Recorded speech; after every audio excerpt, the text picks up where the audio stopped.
Good evening and welcome to The Proof is Out There.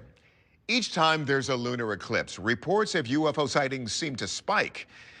Are aliens drawn to the moon as it passes through the Earth's shadow? Or is it just that more people are looking towards the sky during these astronomical events? Take a look at these next photos sent in by two of our viewers and see what you think. It's May 2022 in Carbondale, Colorado.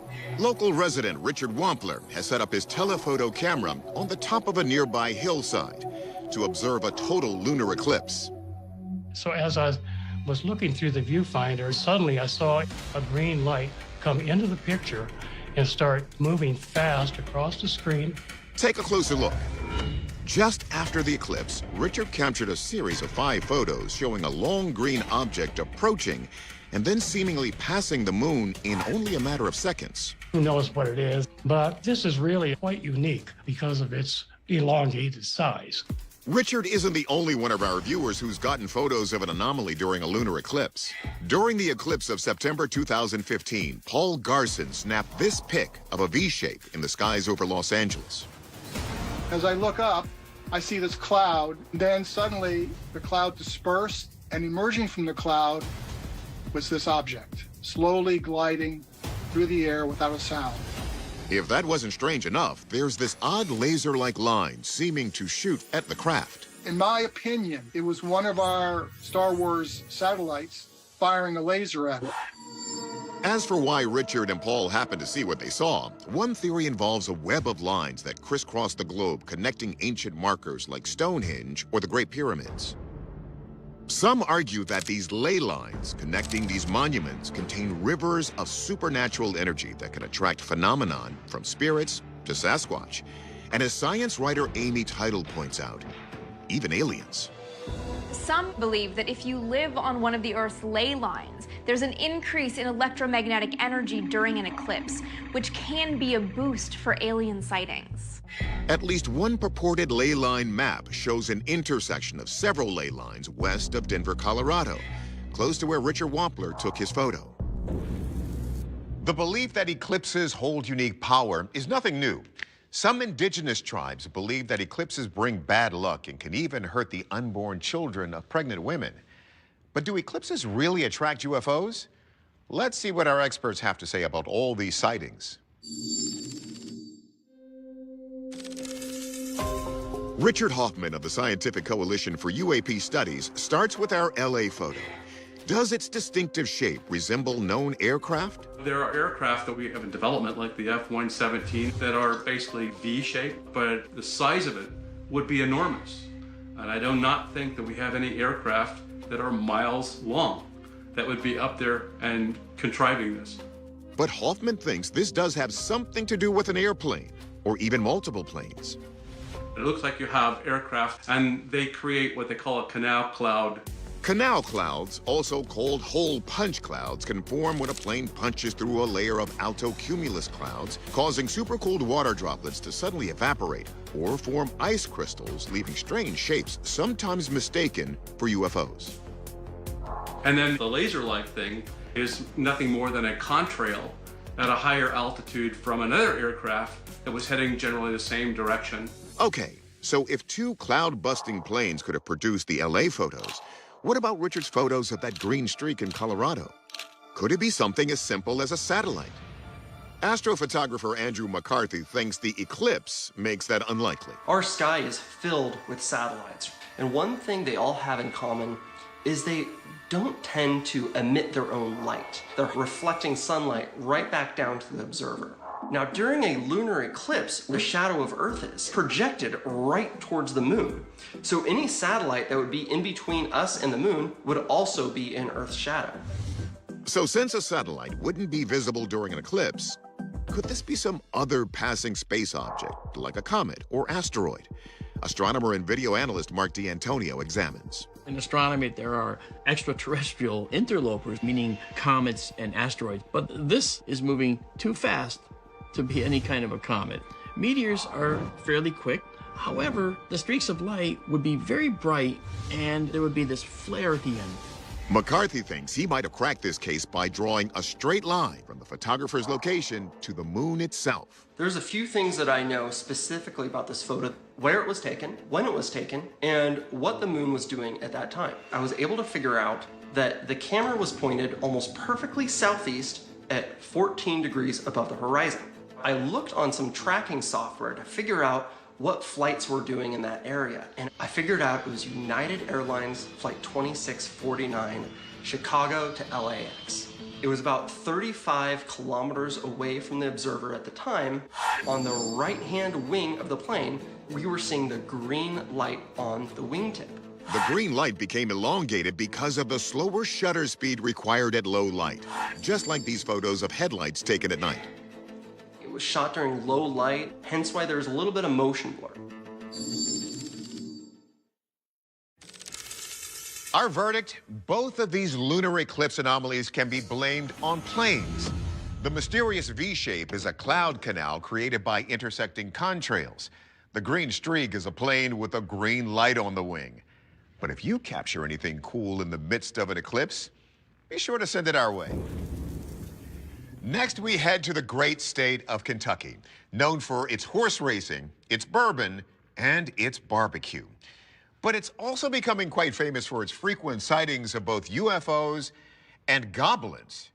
As our next story shows, there's something strange happening in the Bluegrass State. July 5th, 2022, Moorhead, Kentucky, 65 miles west of Lexington. A warm summer's day turns to night in the backyard of Douglas Windsor McCloney III. Doug's security cameras are on duty when they capture this. A mysterious pale figure appears. It's lanky, yet hunched and lurking near the back garden of a home. The figure moves slowly, carefully, as it seemingly looks around while approaching the owner's car. Field researcher Ken Gerhardt sheds some light on this creeptastic footage. Now, it's worth noting that the town of Moorhead, Kentucky is certainly no stranger to close encounters. On November 21st, 2003, a local psychologist named Virgil Davis, along with his 2 teenage sons, were driving near their home in Moorhead, Kentucky, when they saw this strange glowing object in the sky.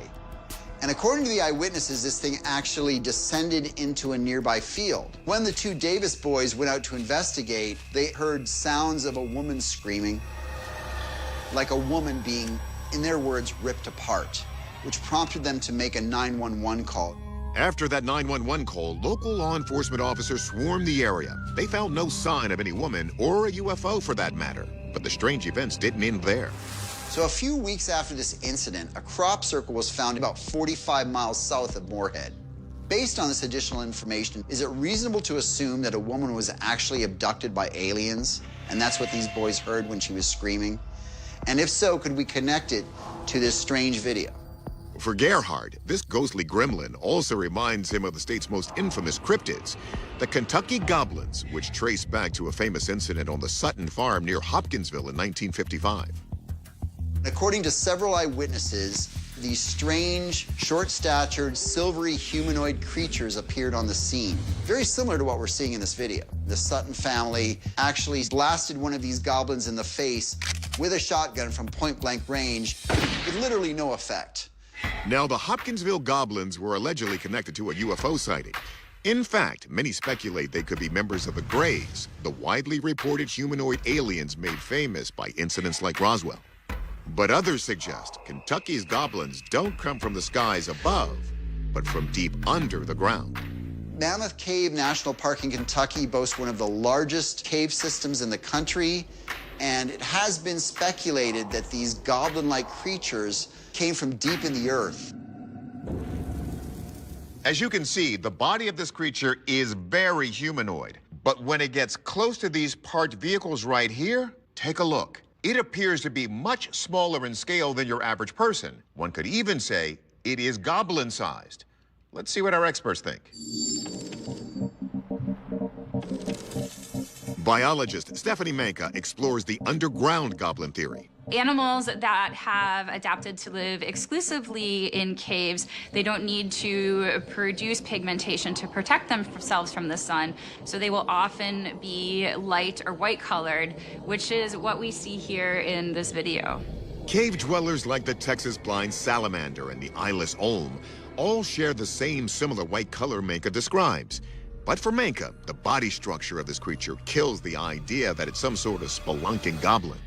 If this were a cave-dwelling animal, like a goblin, we would expect it to be on 4 legs to be able to get into smaller spaces. It doesn't really make sense to me that a being in a cave would have evolved to walk on 2 legs. Anatomist Jeff Meldrum tries to determine if this tiny driveway demon could possibly originate from off-world. It looks otherworldly on the basis of the very uniform appearance of its coloration, its texture. It has very spindly appendages, very narrow arms and legs. I don't immediately see any definition of hands or feet. While the creature is undeniably strange-looking, Meldrum doesn't think it fits the profile of the Sutton Farm invaders or the Greys. I've never seen an eyewitness depiction of a Grey describe that posture. This crouching, skulking figure, its head to body proportions aren't in line with that stereotypical image. You know, it's not beyond the realm in my mind of a person in some sort of a costume. The limb proportions don't seem to be out of the range of possibility for a human. I would investigate with people much more knowledgeable about the technical aspects of that sort of a video. So that's exactly what we did by taking this video to our forensic video analyst, Michael Primo. So this video is a camera recording the playback from another source. Digitally, this is a completely different format than what was originally recorded by the surveillance system. And so is this an authentic video? It's inconclusive. We don't have any original properties about the video. And whether or not it's some sort of extraterrestrial is difficult to say, because it could be something that's staged. And in an effort to conceal that information, the operator simply made a video to try to hide the effect that that had on the camera.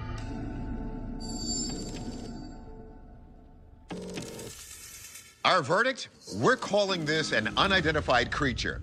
It certainly could be a hoax, but without more data about the footage, our forensic video analyst couldn't say for sure.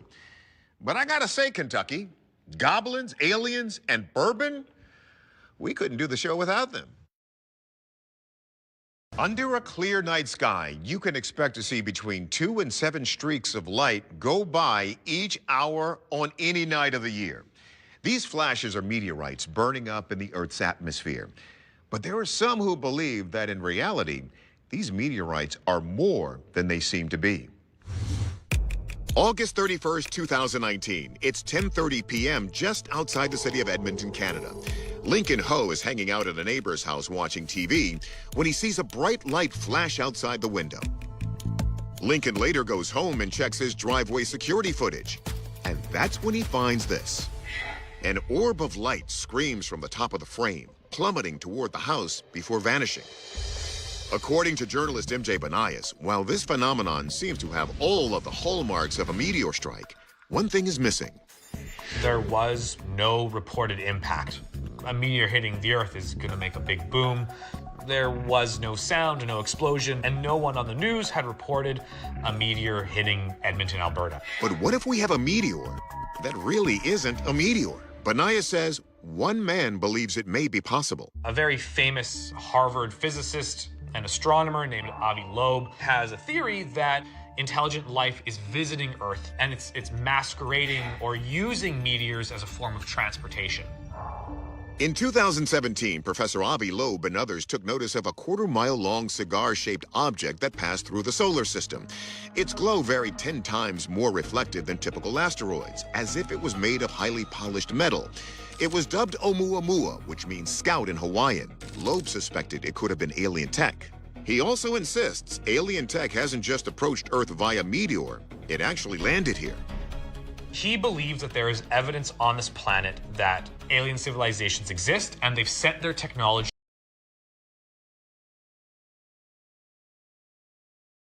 here. Expedition to Papua New Guinea to retrieve meteor fragments he believes came from outside the solar system. Loeb theorizes that pieces of the debris will be found to be tougher than iron and should raise questions. Could it be some type of an extraterrestrial craft and not just a meteorite? Upon sifting microscopic metallic balls from the volcanic material on the ocean floor, Loeb declared them actual evidence of alien tech. If Avi Loeb's theory is correct, it would be the monumental discovery of all time. And it might not be that far-fetched. One recent study put the odds of other life in the universe at 50-50. But is this object an interstellar vehicle disguised as a meteor, or something else entirely? We asked our team of experts to investigate. We begin with video effects designer and astronomer Mark D'Antonio. Could this bright light simply be something conventional, seen in the skies over cities every night, like a helicopter or a plane? The only time that you would see an aircraft of any kind, a helicopter, that bright, moving through the sky that fast, is if it's in serious trouble and about to crash. No chopper crashes were reported in that area. Instead, D'Antonio believes a clue in the video leads to the answer. The sky is illuminated behind this house here, which tells you something important. That's saying that this is an object that's big enough to be beyond these houses, because it's illuminating the sky behind them. And what could possibly be natural that looks like that? Something that we call, in astronomy, a fireball. Fireballs refer to meteors so bright they can be seen over great distances. The intense atmospheric friction causes gases around the meteor to compress and superheat, often disintegrating the meteor and leaving little evidence on ground. The regular, typical meteor you see in the night sky, that quick flash, whoosh, those are the size of a grain of sand. And so this is way bigger than a grain of sand.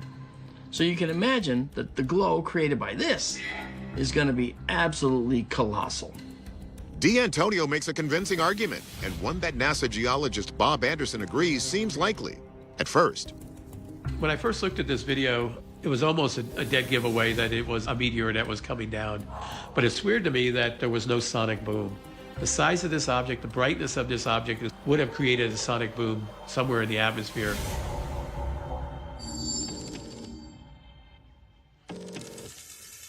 Our verdict? We're going with unexplained phenomenon. While our experts have suggested some very interesting and plausible candidates, there seems to be a heated debate about what we've really got. So without a smoking gun, we're going to say, for now, this incident remains a mystery. But what do you think? Hit us up on social media and let us know. It seems like everybody's driving electric vehicles these days, but not the model you're about to see. Prepare to be shocked. It's June 25th, 2021, just north of Waverly, Kansas. Severe thunderstorms and flash flood warnings have been issued for the area, and Carl Hobie is on the hunt. I am a storm chaser, and I always have a dash cam on my vehicle, so I was recording. His video shows a line of cars slowly approaching a rainy intersection. Then, out of nowhere, a bolt of lightning strikes the Jeep right in front of Carl. Let's slow that down. It appears that two massive pulses blast straight through the vehicle, reaching as far as the grassy shoulder. I just kind of froze. I just kind of sat there, and I'm wondering if these people are, dead or not. Miraculously, the car is left in one piece. But what about the family inside? Some of the effects that can be caused by a lightning strike include severe burns, cardiac arrest, strokes, and very often death. Yet somehow the passengers inside of this SUV survived not one, but 2 lightning strikes. So how is that possible? And why did the lightning strike this car twice, no less? Could the people themselves have acted as a lightning rod?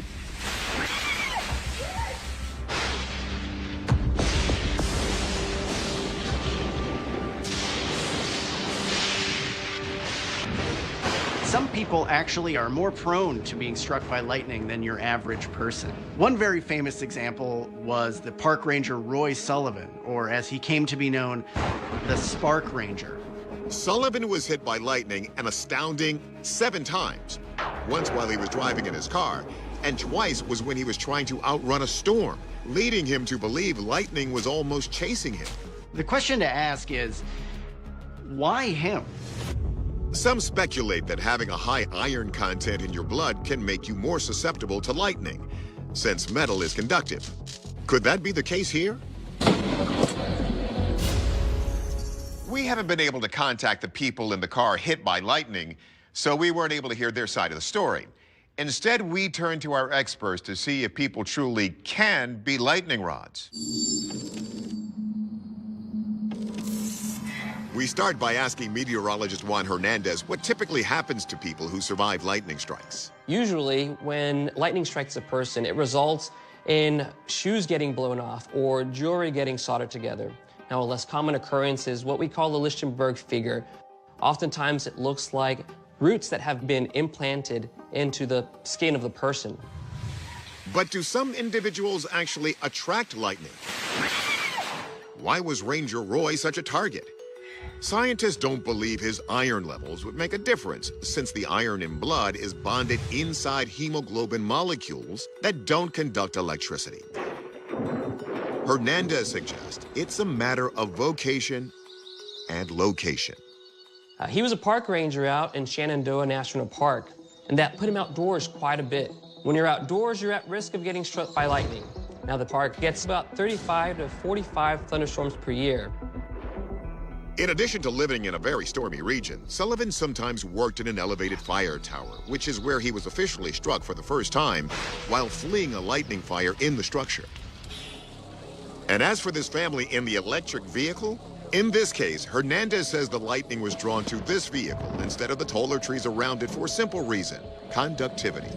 Wood is not as conductive as metal, so lightning is highly more likely to hit a car versus a wood tree in this case. As for what happened to the family, the answer is one of those quirks of physics we love so much on this show. A car is actually a safe place during a thunderstorm because it can act like what is known as a Faraday cage, where you can be safe from electric fields inside of the vehicle, even if the outside of the vehicle experiences a dramatically high electric field, such as from a lightning strike. Current travels around the exterior of the vehicle's conductive metal without going inside the car. And Hernandez says you can see the exact moment the current is grounded. If you pay attention, you'll notice that there's smoke that comes out off the right rear tire. That's the energy that gets transferred to the ground.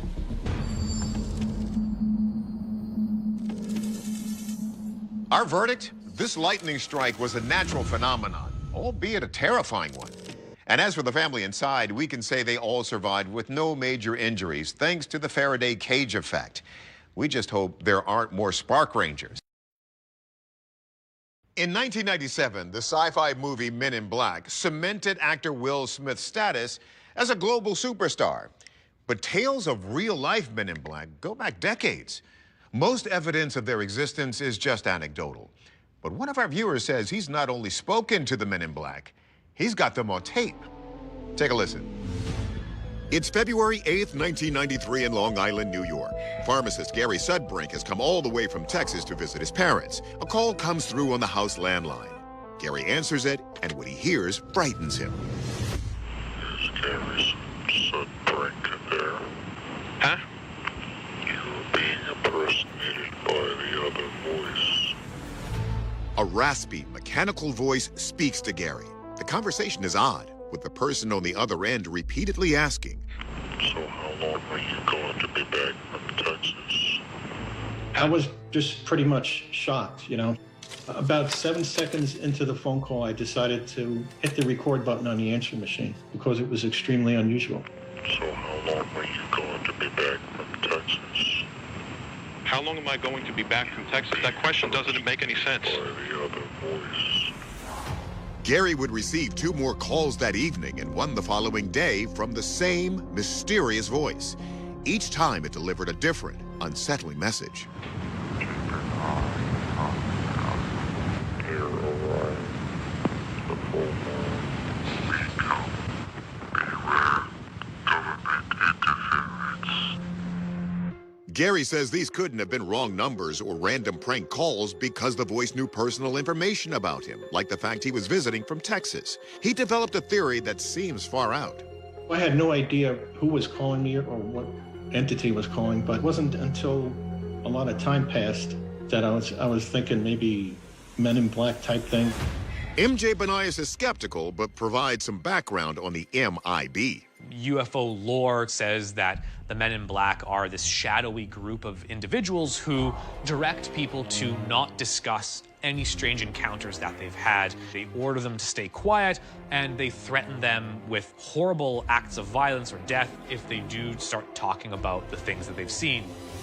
So how long are you going to be back from Texas?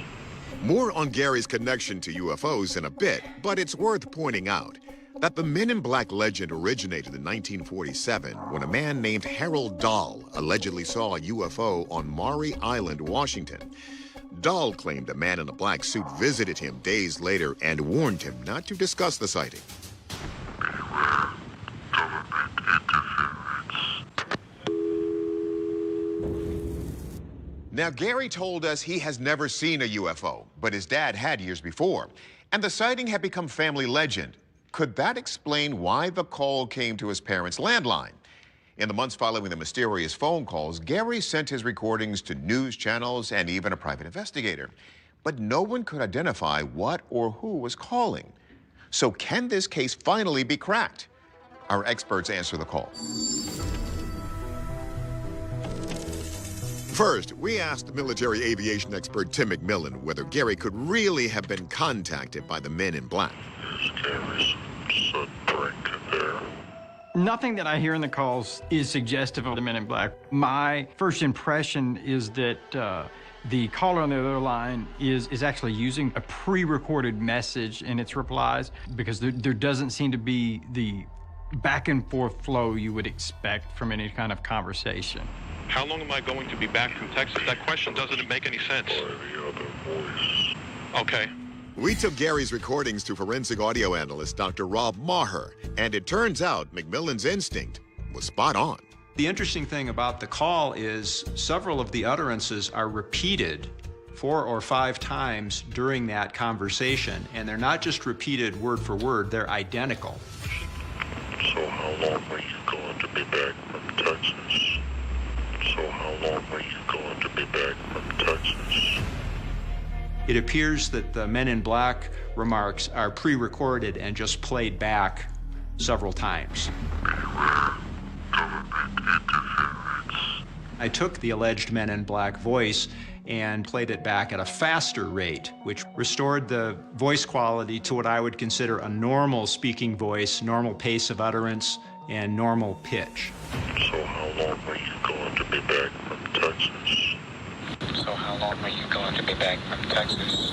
Sound familiar? The voice quality is very reminiscent of Gary's voice. So how long are you going to be back from Texas? How long am I going to be back from Texas? That question doesn't make any sense. We can't get 100% accuracy out of that single recording, but my subjective determination is that Gary recorded this and played the voice back at a slower rate to make the deceptive Men in Black voice. So how long are you going to be back from Texas?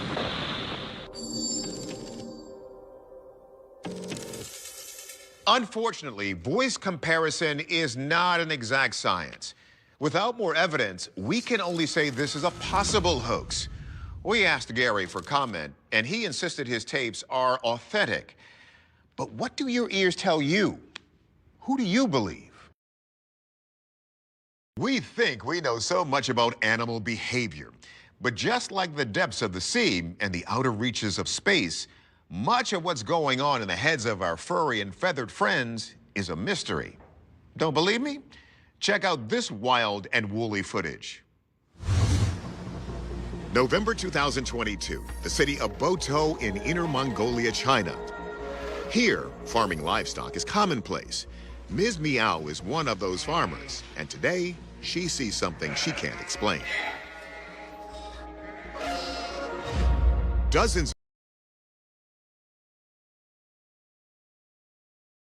of walk in a circle. And here's the weird part. They didn't stop for 12 days. That's right, 12 days. Journalist Aaron McCarthy says the internet is filled with theories about what could be making these sheep behave this way. Many have commented on the fact that sheep are sacrificial animals in many cultures and religions, which has led some to ponder if these animals are actually part of some kind of bizarre ritual. A variety of folklore suggests that sheep can predict things like the weather. In fact, some people in Iceland believe that a sheep urinating more frequently is a sign of rain to come, and recent research suggests that sheep, along with other farm animals, can predict earthquakes approximately 20 hours before they happen. Could these sheep be collectively predicting something we don't yet understand? McCarthy lays out another, more toxic theory. The farm is located in Baotou, which is actually the largest processing center for rare earth elements in China. Studies have shown that the soil and the groundwater in Baotou are highly polluted. Could this sheep circle be the consequence of the processing that occurs in plants in the area? Previously on this show, we've covered something similar out of the UK. Our last investigation concluded that bizarre sheep circling had a very simple explanation. Their food had been placed in circles. Let's see if our experts are able to explain this case. Biologist Floyd Hayes examines the possibility that this odd behavior could be the result of toxic pollution. There are a variety of ways in which pollution can affect sheep. It can cause mutations, birth defects, cancer. It could also cause neurological defects. In this case, we're seeing a behavioral issue that could potentially be caused by a neurological impairment. However, based on the appearance of the sheep in this video, Hayes is not convinced that pollution is to blame. Diseases caused by environmental pollutants usually result in a serious illness. These animals look to be healthy and vigorous. They don't look particularly skinny. They don't look like they're losing their hair. They're not limping. So I think they're healthy sheep. Wildlife biologist Stephanie Manka considers whether this could be the result of a bacterial infection. One potential explanation is listeriosis, which is a disease that can occur in sheep. It's a neurological disease, so it affects their ability to walk straight. The listeria bacteria that causes listeriosis frequently develops in decaying animals, so an animal farm is a perfect breeding ground. Listeriosis can cause animals to walk in a circle, but usually it's more of an individual spinning, and if the listeriosis continued without treatment, the individuals would die within 24 to 48 hours. And given these sheep have been walking collectively for 12 days, it's unlikely to be listeriosis. So, if it's not listeriosis, do we have any idea what's going on here? Perhaps the pen is too small, or there's enough individuals in there to trigger flocking behavior, and the sheep are simply following along with whichever individual started it. And there's really no reason for the circle to stop as long as there's sheep still participating in it. As long as some are moving, others will be triggered by their natural behavior to join in. Maybe, but we're still left wondering, if there were more than a dozen sheep pens, why did this only happen in pen number 13?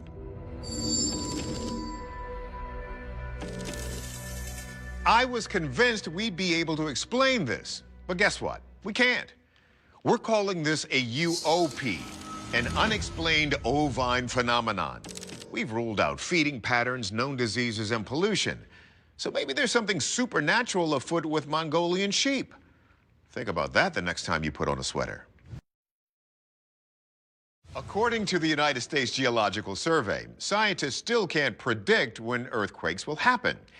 And in our next story from the UK, it was hard to tell when had happened even after the fact.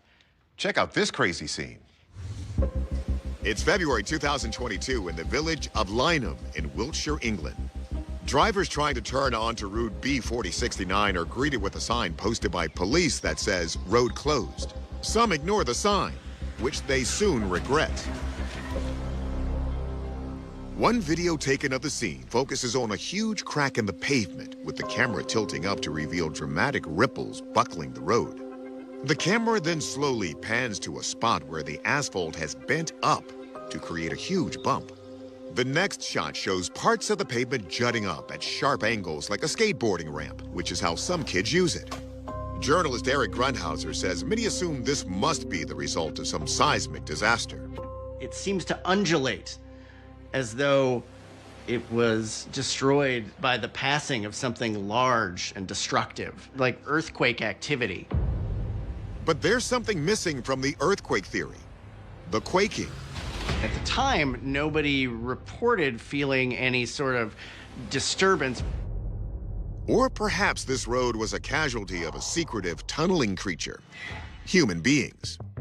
In nearby Corsham, there is an underground bunker complex that has some 10 miles of roads connecting various hospitals and other services that were all built in 1955 by the military for leaders, politicians, generals, and the like. But when that use never materialized, the bunker city essentially was abandoned.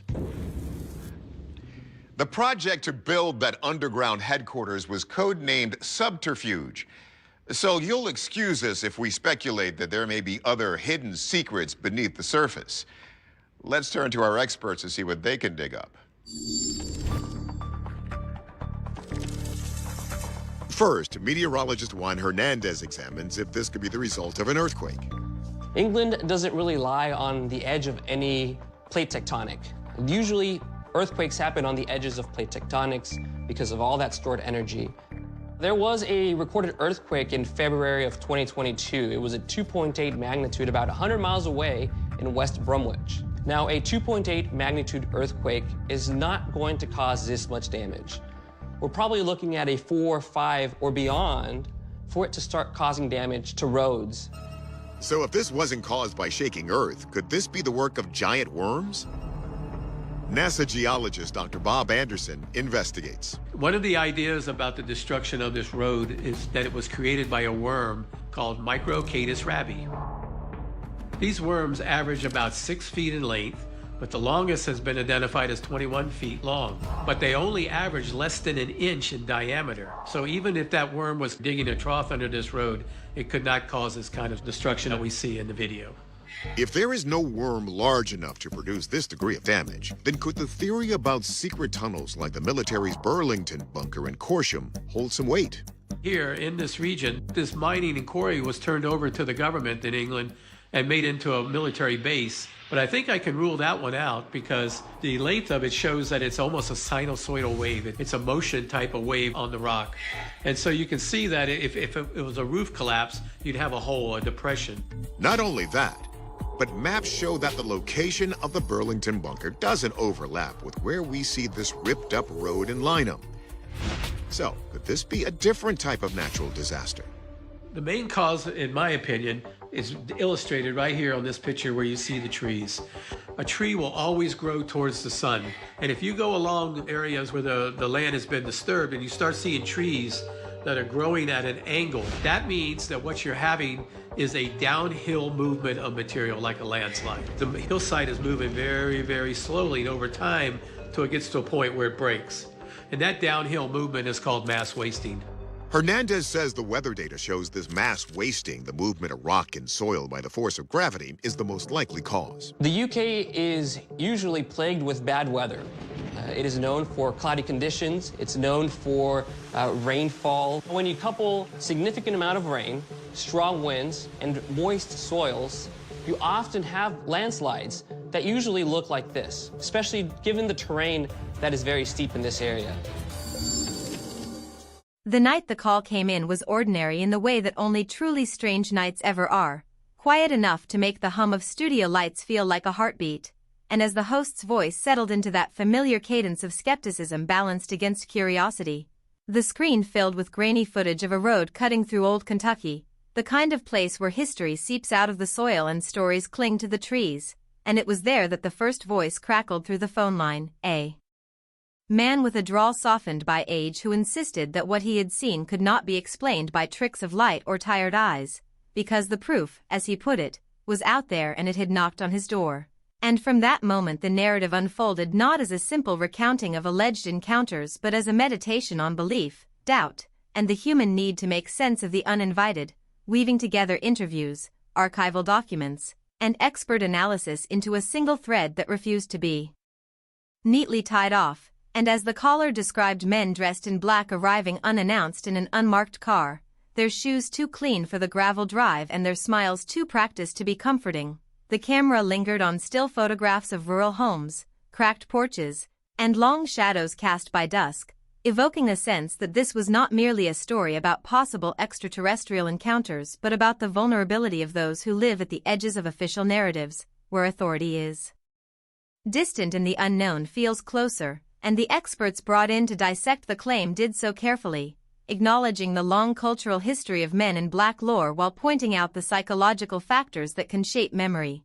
Yet even as rational explanations were offered, the show allowed space for ambiguity, letting the caller's testimony breathe, letting the pauses in his speech speak as loudly as his words, and in that breathing space the audience was invited to confront its own assumptions about truth, because the proof is out there not only in photographs or recordings but in the persistence of these stories across decades, across continents, and across social boundaries. And as the segment shifted to Old Kentucky itself, the narrative widened, introducing other residents who spoke of strange lights hovering above cornfields, of livestock found disturbed but not harmed, of radios that crackled with voices when tuned between stations, all delivered in a tone that was less sensational than resigned, as if these phenomena were simply another layer of local weather, unpredictable but real, and the show's structure mirrored this accumulation, layering claim upon claim, each one individually inconclusive yet collectively unsettling. And as a former law enforcement officer was interviewed, his skepticism tempered by years of service, he admitted that there were incidents in the county records that defied easy categorization, reports filed and then quietly forgotten, not because they were proven false but because they were inconvenient, and this notion of inconvenience became a subtle theme, the idea that certain truths, if acknowledged, would require a rethinking of established boundaries between the known and the unknown, and the episode did not shy away from the tension between entertainment and investigation, openly acknowledging the responsibility to avoid exploiting fear while still honoring the experiences of those who came forward, and in doing so it positioned itself as a bridge between late-night campfire tales and daylight scrutiny, a place where extraordinary claims were neither dismissed outright nor accepted without challenge. And as reenactments illustrated the alleged men in black visit, careful attention was paid to mundane details, the creak of the door hinge, the smell of engine oil, the way the visitors avoided answering direct questions, grounding the surreal in the everyday, which paradoxically made it feel more plausible. And when a psychologist weighed in on the phenomenon, discussing how folklore can shape perception, the show counterbalanced this with historical documents showing that reports of mysterious officials questioning witnesses predated modern UFO culture, suggesting a deeper, more complex origin.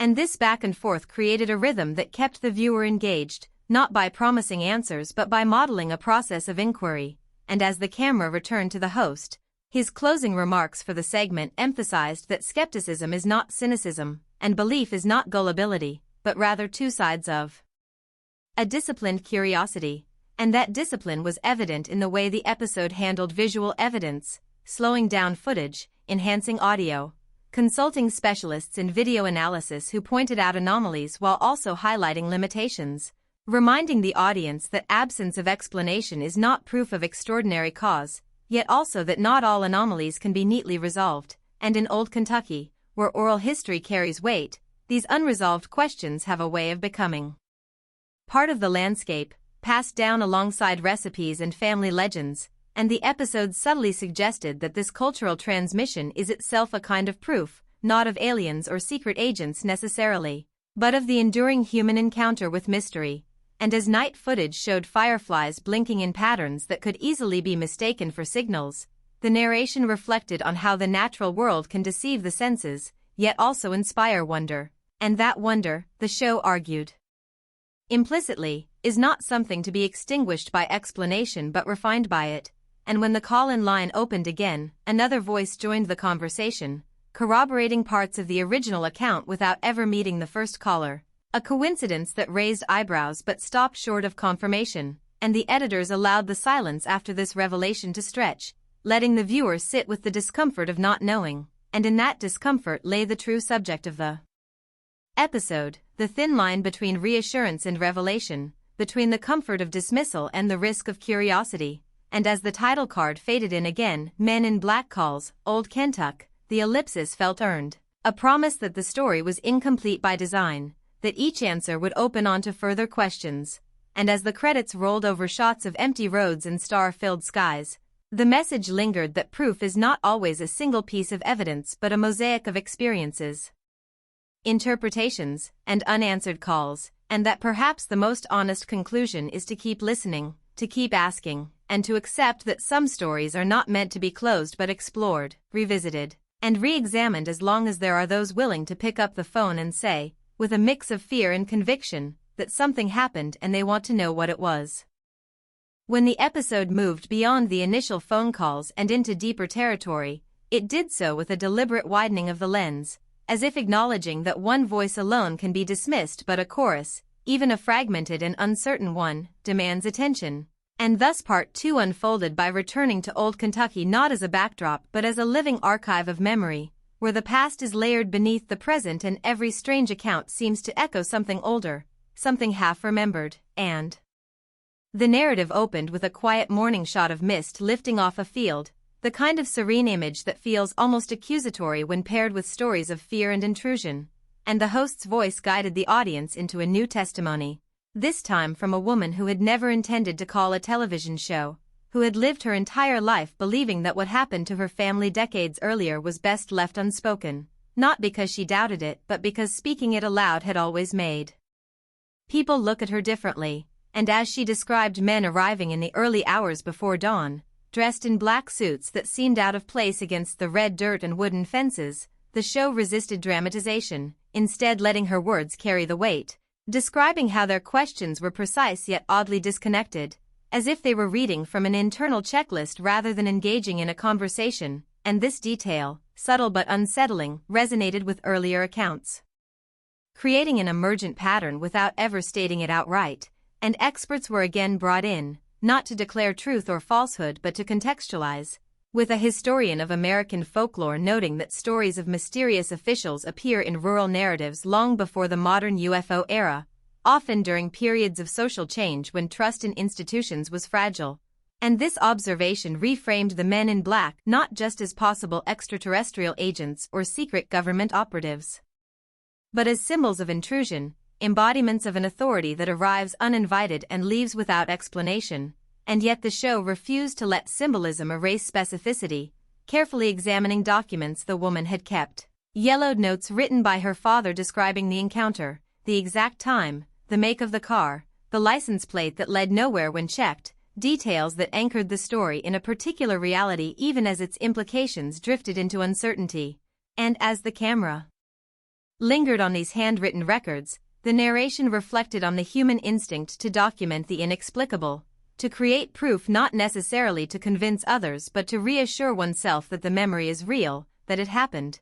And this instinct became a quiet through line of the episode, connecting disparate witnesses across time and geography. And when a former military intelligence analyst was asked to review the accounts, his response was measured, noting that while clandestine questioning of civilians has occurred in certain historical contexts, the behavior described did not match known protocols, which paradoxically left the mystery intact rather than resolved. And the show leaned into this ambiguity, exploring the space between known secrecy and alleged impossibility, suggesting that certainty can be as misleading as belief when it closes off inquiry.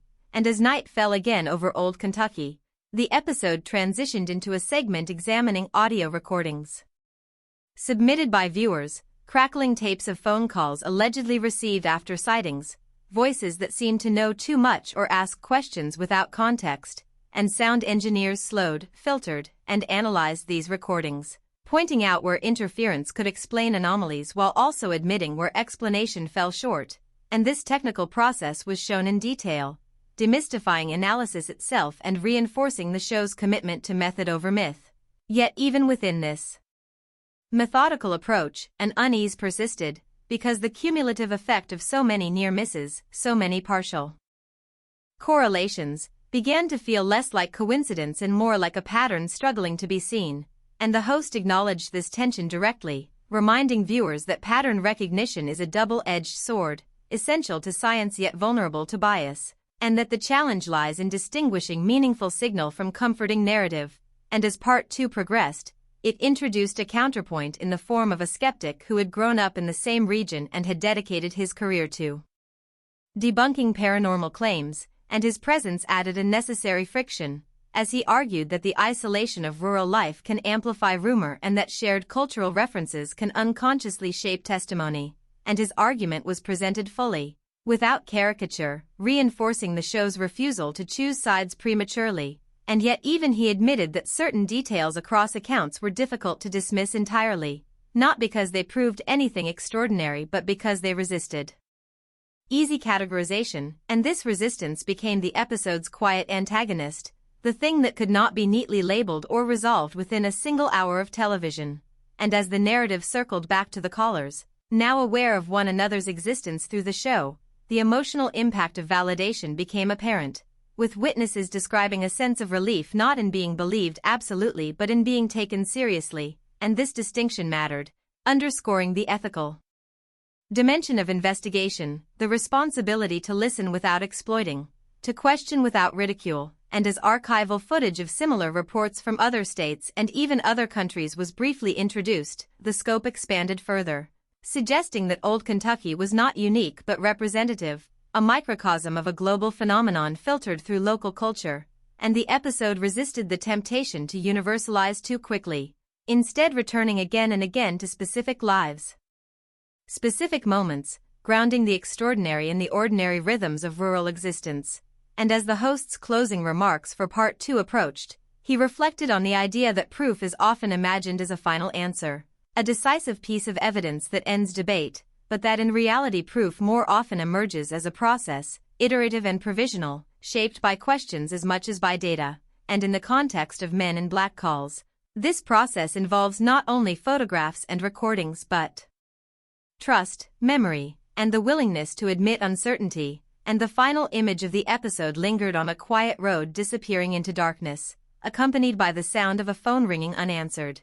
A simple metaphor that captured the essence of the investigation, that some calls demand to be answered even when we are not sure who is on the other end, and as the screen faded to black, the implication was clear that the story was far from over, that Old Kentucky still held more voices, more documents, more unanswered questions waiting to surface, and that the proof, elusive and unsettling, remained out there, not as a destination but as a horizon continually receding as we move toward it. Part 3 began by slowing the pace even further, as if the investigation itself had reached a point where rushing forward would risk missing the most revealing details, and the episode opened not with testimony but with silence, a long uninterrupted shot of an abandoned gas station on the edge of Old Kentucky, paint peeling, pumps rusted, a relic of movement frozen in time, and this image became a quiet metaphor for the entire inquiry.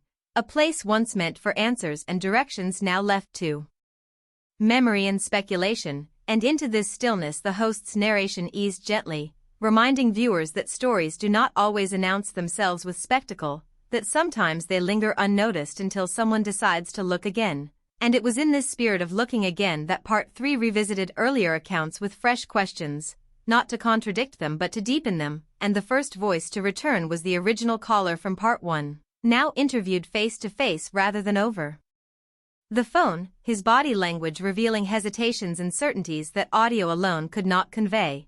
And as he sat at his kitchen table describing the night the Men in Black arrived, the camera lingered on small domestic details, a chipped mug, a calendar turned to the wrong month, grounding his extraordinary claim in the ordinariness of daily life, and he spoke not with the excitement of someone seeking attention but with the weary precision of someone who had rehearsed the story privately for years, refining it not to persuade others but to make sense of it himself, and he clarified details previously glossed over, the way the visitors never removed their gloves, the faint chemical smell that lingered after they left, the odd moment when one of them seemed confused by a common household object, details that, while subtle, added texture rather than drama, and the show allowed these details to stand without immediate interpretation, trusting the audience to feel their strangeness without being told what to think, and this restraint marked a shift in tone, suggesting that the investigation had moved beyond collecting claims and into understanding their impact,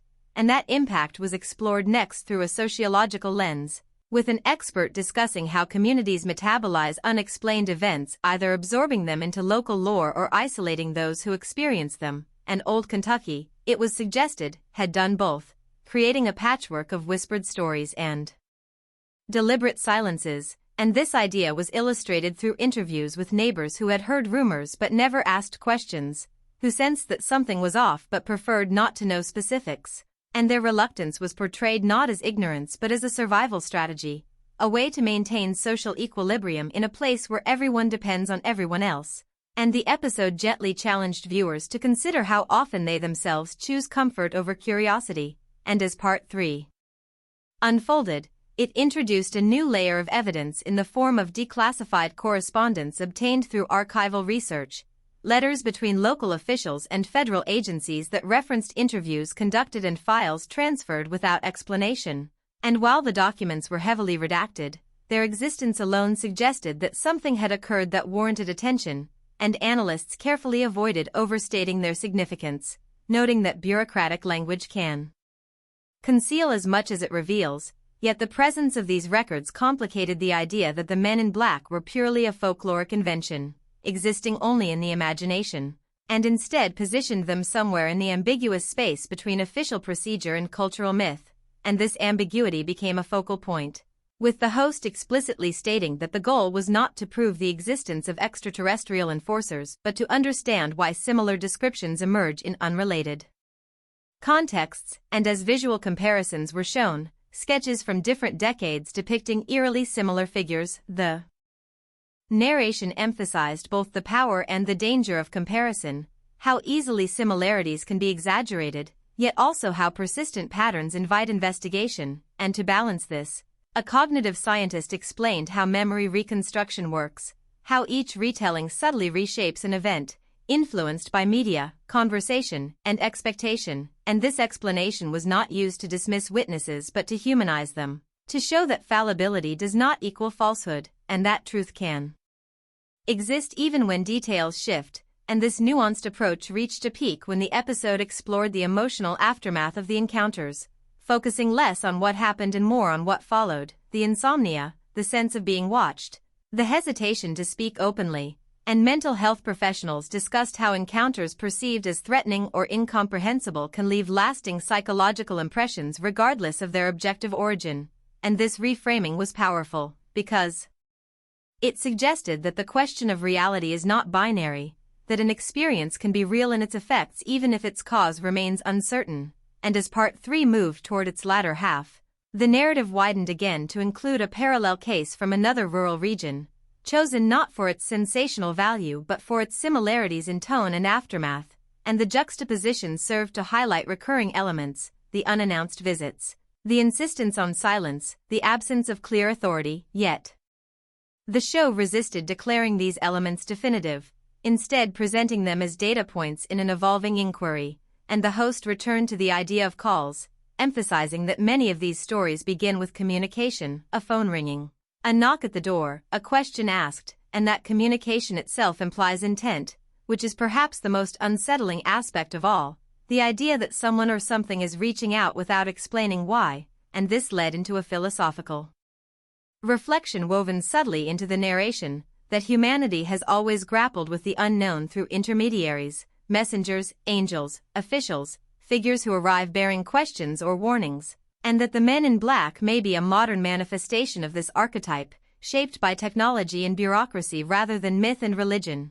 and this perspective did not solve the mystery but enriched it, placing it within a broader human context, and as night footage returned, this time of the same abandoned gas station now lit by a single flickering light, the episode suggested that places too hold memory, that landscapes remember even when people try to forget, and Old Kentucky, with its roads and fields, had become a repository of unanswered calls, and the final segment of Part 3 focused on the ethical responsibility of investigation, with the host acknowledging the fine line between inquiry and intrusion, between seeking truth and reopening wounds, and he emphasized that participation was voluntary, that no witness was pressured to speak, and that sometimes the most responsible choice is to accept not knowing. Yet the episode itself stood as evidence that not knowing does not mean not asking. And as the closing moments approached, the camera returned to the original caller, now standing outside as dusk settled, looking out over his land, and he spoke not about fear but about acceptance, about learning to live with uncertainty, and his words encapsulated the episode's evolving thesis, that the proof may not be a single revelation but a collection of human responses to the inexplicable. And as the screen faded to black, the unanswered phone motif returned, the ringing softer this time, almost contemplative, suggesting that the investigation was shifting from pursuit to reflection, and that the next stage would require not louder claims but deeper listening, because the calls from old Kentucky had not stopped, they had merely changed in tone, waiting for someone willing to hear what lay beneath the words.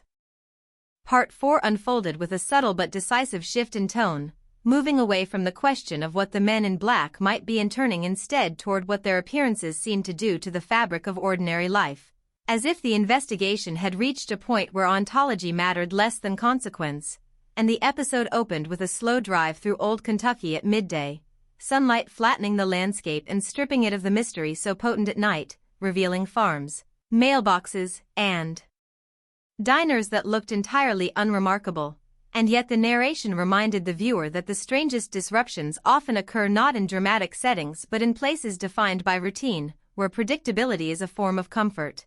And it was within this framework that the episode introduced a new witness, a retired schoolteacher whose demeanor was calm, almost scholarly, and whose reluctance to speak on camera had taken months to overcome, not because she feared disbelief but because she feared trivialization. And as she recounted her encounter from decades earlier, the show lingered on her precise language, the care with which she chose words, emphasizing that this was not a story polished for effect but preserved through restraint.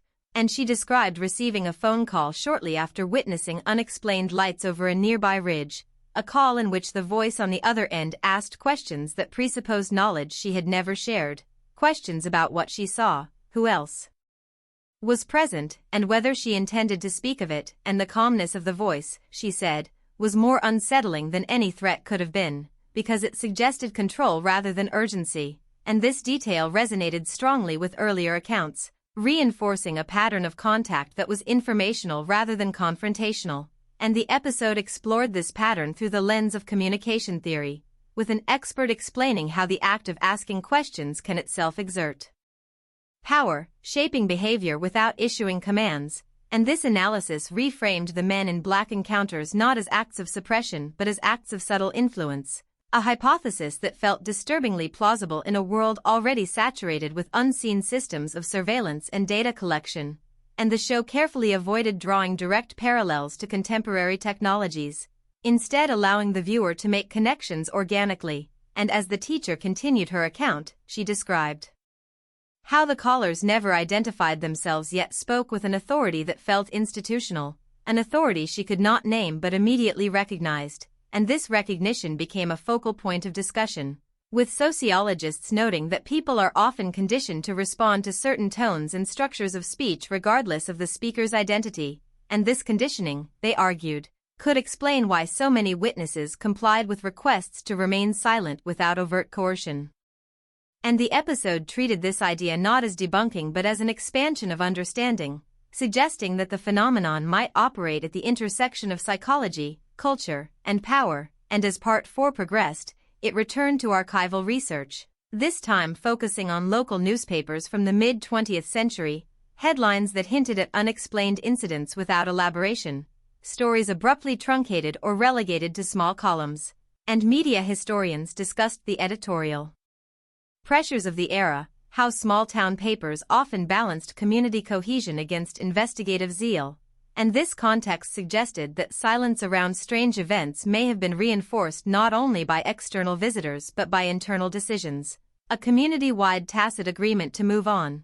And the episode did not frame this as cowardice but as pragmatism, acknowledging that not every mystery can be pursued without cost, and that cost was explored through personal stories of social consequence, witnesses who found themselves subtly distanced after speaking out, invitations drying up, conversations ending when they entered a room, not through overt hostility but through discomfort. and these accounts underscored the idea that the most powerful enforcement mechanism may not be a man in a black suit but the quiet pressure of social norms.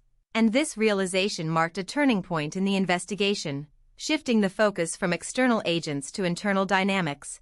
And yet the show did not abandon the mystery itself, instead deepening it by asking why such dynamics recur specifically around these types of encounters. And as night fell again, the episode transitioned to a technical examination of phone records from the era described by the schoolteacher, acknowledging the limitations of incomplete data while highlighting anomalies, calls logged without originating numbers, exchanges routed through unexpected networks, details that could be explained through mundane technical issues yet collectively raised questions, and telecommunications experts walked the viewer through these possibilities patiently, reinforcing the show's commitment to transparency.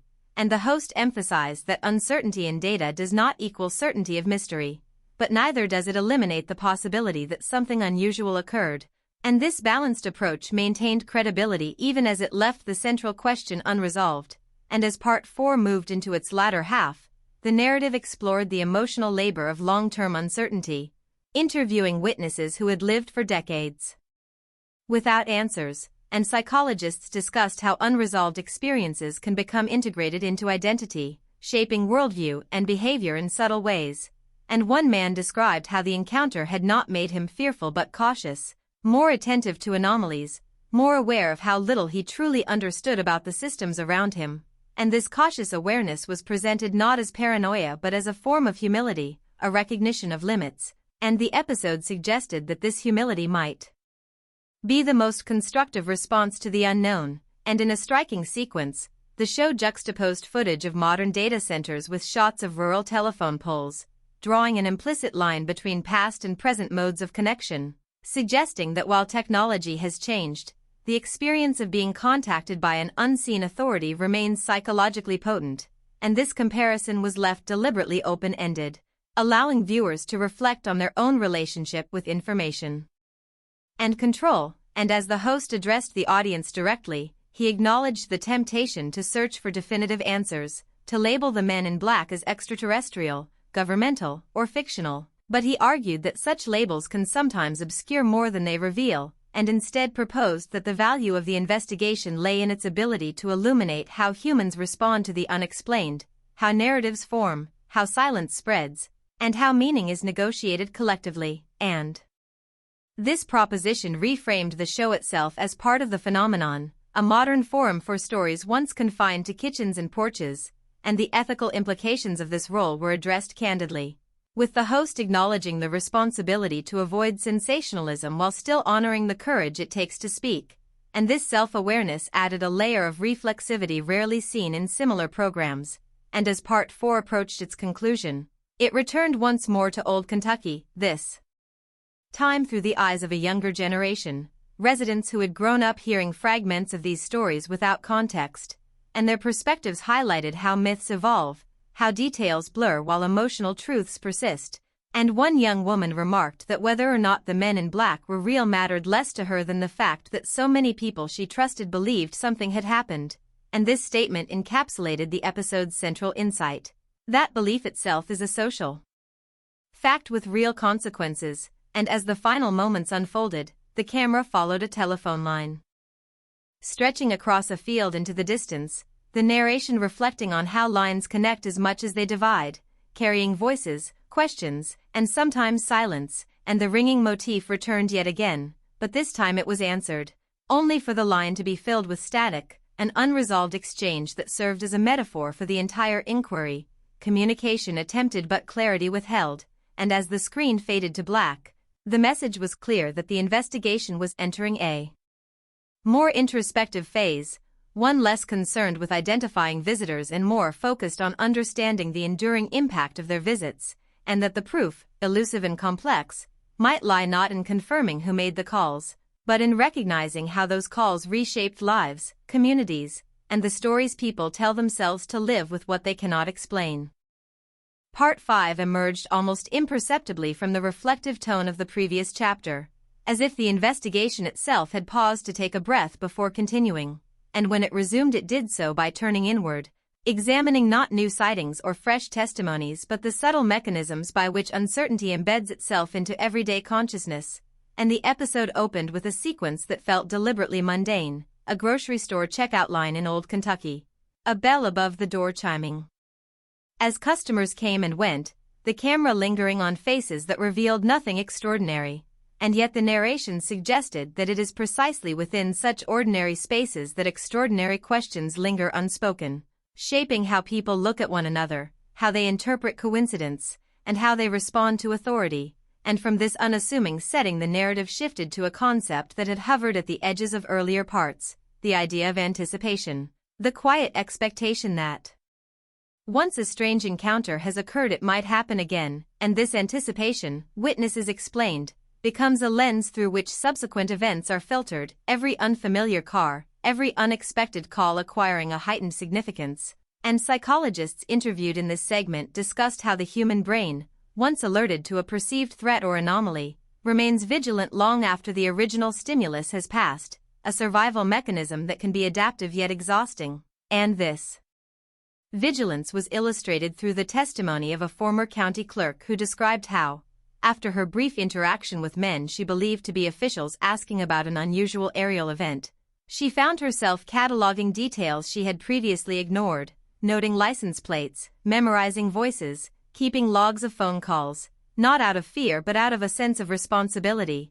as if she had been drafted into an unwritten role of witness, and the show treated this sense of responsibility with respect, framing it not as obsession but as an attempt to restore agency after an experience that had undermined it, and this theme of agency became central to Part 5, as the investigation explored how encounters perceived as intrusive can motivate individuals to reclaim control through documentation, community engagement, or, conversely, deliberate silence, and sociologists pointed out that both responses serve similar functions, allowing individuals to negotiate their relationship with the unknown on their own terms, and as the episode progressed, it returned to the motif of calls, not just literal phone calls but symbolic ones, moments when witnesses felt summoned into a narrative larger than themselves, and archival audio of call in radio shows from decades past was introduced, revealing how stories of mysterious visitors and unexplained questions had circulated informally long before television provided a platform. And media scholars analyzed these broadcasts, noting the patterns of skepticism and belief that mirrored contemporary discourse, suggesting that while technology evolves, the structure of public engagement with mystery remains remarkably consistent. And this historical continuity lent weight to the idea that the Men in Black phenomenon persists not because of a single cause but because it resonates with enduring human concerns about power, knowledge, and vulnerability. And to illustrate this, the episode examined a lesser-known case involving a traveling salesman who reported being questioned repeatedly across state lines after mentioning a sighting to colleagues, and while documentation was sparse, the consistency of his account across interviews was striking, and analysts carefully unpacked possible explanations, from coincidence to misinterpretation to institutional inquiry unrelated to extraterrestrial phenomena, yet the show resisted narrowing the story prematurely, instead highlighting how mobility complicates memory and verification, making certain experiences harder to anchor and thus more unsettling. And as Part 5 unfolded, it introduced a methodological self-critique, with the host acknowledging that each new account risks reinforcing existing narratives, a phenomenon known as confirmation bias, and he addressed this openly, explaining the steps taken to mitigate it, seeking out dissenting voices, revisiting earlier conclusions, and allowing contradictory evidence to stand. And this transparency served to strengthen the investigation's credibility while also educating viewers about the process of critical inquiry, reinforcing that doubt is not an obstacle to understanding but a necessary component of it. And the episode demonstrated this principle by revisiting one of the most compelling earlier claims and subjecting it to renewed scrutiny, consulting additional experts who offered alternative interpretations that were less sensational yet no less intriguing. And this willingness to complicate rather than simplify underscored the show's commitment to depth over drama. And as the narrative shifted back to Old Kentucky, it explored how stories of men in black encounters had influenced local identity, subtly shaping how residents perceived their place within broader national narratives. some expressing a sense of marginality, the feeling that important things happened elsewhere and that when they did happen locally they were quickly absorbed into silence, while others articulated a quiet pride in being custodians of unresolved stories, guardians of questions that resisted easy answers, and this duality was presented without judgment, acknowledging that mystery can be both a burden and a bond, and in one particularly resonant interview, a community organizer spoke about how shared uncertainty had fostered unexpected connections, bringing together individuals who might otherwise have remained strangers, united not by belief in a single explanation but by mutual respect for one another's experiences, and this social dimension added a hopeful note to the investigation, suggesting that even unsettling phenomena can yield constructive outcomes when approached with empathy, and as Part 5 continued, it turned briefly to the language used to describe the men in black, analyzing how terms like agent, visitor, or official carry different connotations, subtly influencing interpretation, and linguists discussed how naming shapes perception, how the choice of words can frame an encounter as threatening, neutral, or absurd, and this analysis revealed that many witnesses struggled to find language that felt adequate, oscillating between formal and colloquial descriptions, a linguistic uncertainty that mirrored their experiential uncertainty, and the episode treated this struggle itself as evidence, not of external phenomena but of the limits of expression when confronting the unfamiliar, and as the host reflected on this, he noted that the title Men in Black may obscure as much as it reveals, imposing a cultural shorthand on a range of disparate experiences, and he invited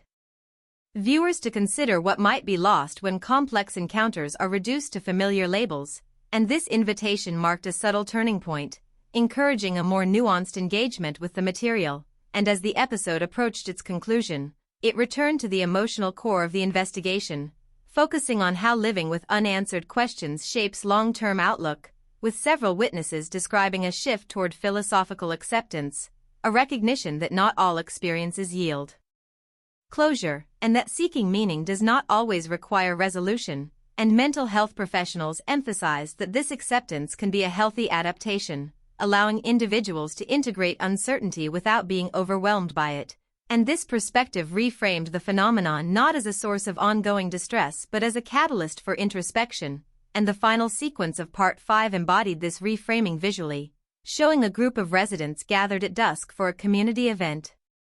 Laughter and conversation blending with the chirping of insects, ordinary life continuing alongside unresolved mystery, and the narration reflected on how stories of men in black calls had become part of the community's narrative fabric, neither dominating nor disappearing, simply existing as one thread among many, and as the camera pulled back to reveal the broader landscape, the host posed a question not about who made the calls or why, but about what it means to live in a world where certainty is incomplete, and whether the pursuit of proof should always aim for final answers or sometimes settle for deeper understanding. And as the familiar sound of a phone ringing faded into ambient noise, the episode ended on a note of quiet contemplation, suggesting that the investigation was evolving once more, moving beyond cataloging encounters toward examining how such encounters shape collective consciousness over time, and that the next stage would require listening not just for new calls, but for how the echoes of old ones continue to resonate in ways both subtle and profound. Part 6 marked a quiet but unmistakable turn in the investigation, one that did not announce itself through new revelations or startling footage but instead through a deepening sense that the story was no longer only about what had happened in old Kentucky, but about how time itself alters the shape of mystery, and the episode opened with an image that felt almost meditative, a slow pan across a family cemetery tucked behind a stand of trees, headstones weathered into softness, names partially erased, dates still legible but detached from living memory, and the narration reflected on how unanswered questions age alongside people, changing character as certainty fades and interpretation takes its place. And from this reflection the episode introduced the idea of generational distance, asking what becomes of encounters with the unexplained when those who experienced them firsthand are gone, and to explore this, the show interviewed the children and grandchildren of earlier witnesses. Individuals who had grown up hearing fragments of stories without ever being sure how literally to take them, and their voices carried a different tone, less urgency, more curiosity, as they spoke about inheriting not fear but a sense of openness toward ambiguity. And one man described how his father's encounter with men in black had been treated not as a warning but as a lesson, an example of how the world can exceed one's assumptions. And this reframing suggested that mystery, when transmitted across generations, can lose its edge and become a philosophical inheritance rather than a source of anxiety.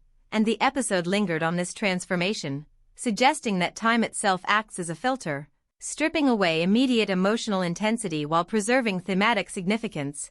And as Part 6 continued, it turned to archival home videos, grainy footage of family gatherings where strange stories were mentioned casually, half joking, half serious, and media scholars analyzed these moments, noting how humor often serves as a coping mechanism, allowing communities to integrate unsettling experiences without being dominated by them. And this observation resonated with earlier discussions of social equilibrium, reinforcing the idea that collective responses to mystery are adaptive rather than purely reactive. And the episode used this insight to revisit the Men in Black phenomenon itself, asking whether its persistence might be less about the literal presence of mysterious visitors and more about its utility as a narrative framework for discussing powerlessness, intrusion, and the limits of knowledge. And this question was explored through interviews with cultural historians who traced similar figures across different eras, figures who arrive uninvited, ask questions, and then disappear, leaving disruption in their wake. And while the show avoided drawing direct equivalences, the parallels were compelling enough to suggest that the Men in Black occupy a symbolic role that transcends any single explanation, and this symbolic role was further examined through the lens of American history, particularly periods of heightened secrecy and surveillance, when distrust of unseen authority becomes culturally salient, and historians discussed how folklore often flourishes in the shadow of institutional opacity, providing a language for expressing unease when official narratives feel incomplete. And Old Kentucky, they suggested, was not an outlier but a particularly clear example of this dynamic. And as the episode returned to the present day, it examined how modern technology has reshaped the experience of being contacted, contrasting the analog era of phone calls and doorstep visits with the digital age of emails, data collection, and algorithmic observation. And while the show did not claim continuity between these modes, it invited viewers to consider how the feeling of being watched or known without consent has become normalized, perhaps dulling the shock that once accompanied mysterious calls. And this normalization raised unsettling questions about what kinds of encounters now go unnoticed, absorbed into the background noise of everyday life. And the host addressed this directly, noting that part of the reason older stories retain their power is precisely because they occurred in a context where such intrusion was rare enough to feel extraordinary. And this observation reframed the Men in Black calls not as anomalies but as early signals of a broader cultural shift toward mediated authority. And as Part 6 progressed, it returned once more to Old Kentucky itself, this time focusing on place rather than people, exploring how landscapes hold traces of narrative even when details fade. And the camera lingered on roads mentioned repeatedly in testimonies, crossroads where encounters allegedly occurred. And while no physical evidence was presented, the repetition itself imbued these locations with meaning. And geographers interviewed explained how place-based storytelling reinforces community identity, turning ordinary spaces into sites of memory. And this process, they argued, does not require factual certainty to be meaningful, because its function is not to prove but to remember. And the episode treated this idea with respect, emphasizing that memory, collective or individual, is not diminished by ambiguity but often enriched by it. And this respect extended to the show's handling of skepticism, as Part 6 featured a renewed engagement with critics who argued that the Men in Black phenomenon distracts from more pressing social issues, and their arguments were presented fully, highlighting concerns about misallocated attention and the risk of romanticizing the unknown. And the host acknowledged these concerns, conceding that fascination with mystery can become escapism if untethered from critical thought. Yet he countered that dismissing such stories outright risks overlooking valuable insights into human perception, trust, and resilience. And this balanced exchange reinforced the show's central ethos. That investigation is not about choosing sides but about expanding understanding. And as the episode neared its latter half, it introduced a subtle narrative experiment, revisiting earlier audio recordings and testimonies but playing them without commentary. allowing the voices to stand alone, stripped of analysis, and this choice shifted the viewer's role from passive recipient to active interpreter, inviting reflection on how much of meaning arises not from facts alone but from framing, and the effect was quietly powerful, highlighting how interpretation evolves as context accumulates, and when analysis resumed, it did so gently, focusing on emotional resonance rather than evidentiary weight, and mental health experts discussed how revisiting unresolved experiences can change their impact over time, often reducing fear while increasing insight, and several witnesses described participating in the show itself as a form of closure, not because it provided answers but because it allowed their experiences to be acknowledged within a broader narrative, and this acknowledgement, they said, transformed isolation into connection, and the episode treated this outcome as significant, suggesting that the act of collective inquiry can be healing regardless of its conclusions. And as Part 6 approached its conclusion, the host reflected on the idea that proof, as traditionally conceived, may be ill-suited to phenomena rooted in human experience rather than physical artifact, and he proposed that a different metric might be more appropriate, one that measures coherence, impact, and persistence rather than certainty, and this proposal reframed the Men in Black calls as a case study in how societies negotiate the unknown, balancing skepticism with openness, and the final sequence of the episode embodied this reframing visually, returning to the cemetery from the opening shot, now at sunset, light catching the edges of stone, and the narration observed that while names fade and stories blur, questions endure, passed down not as warnings but as invitations to think more deeply about the world and one's place within it, and the familiar sound of a phone ringing emerged once more, this time layered with ambient sounds of wind and distant voices, suggesting that calls are never isolated events but part of a larger chorus. And as the screen faded to black, the episode left viewers not with a cliffhanger but with a sense of continuity, an understanding that the investigation was no longer chasing a singular answer but tracing the life of a question across time, culture, and memory, and that the next part would delve even further into how such questions shape not just communities like Old Kentucky, but the broader human relationship with the unexplained. Part 7 opened with an acknowledgement that the investigation had crossed an invisible threshold, moving from the accumulation of stories into an examination of consequence at a broader cultural scale, as if the repeated echoes from Old Kentucky were now resonating outward, intersecting with larger questions about authority, credibility, and the fragile contract between individuals and institutions. And the episode began with a montage of familiar imagery from earlier parts, the empty roads, the ringing phones, the measured faces of witnesses, but this time the narration framed these images not as isolated artifacts but as components of a living system of meaning, one that evolves as it is retold, analyzed, and absorbed into public consciousness.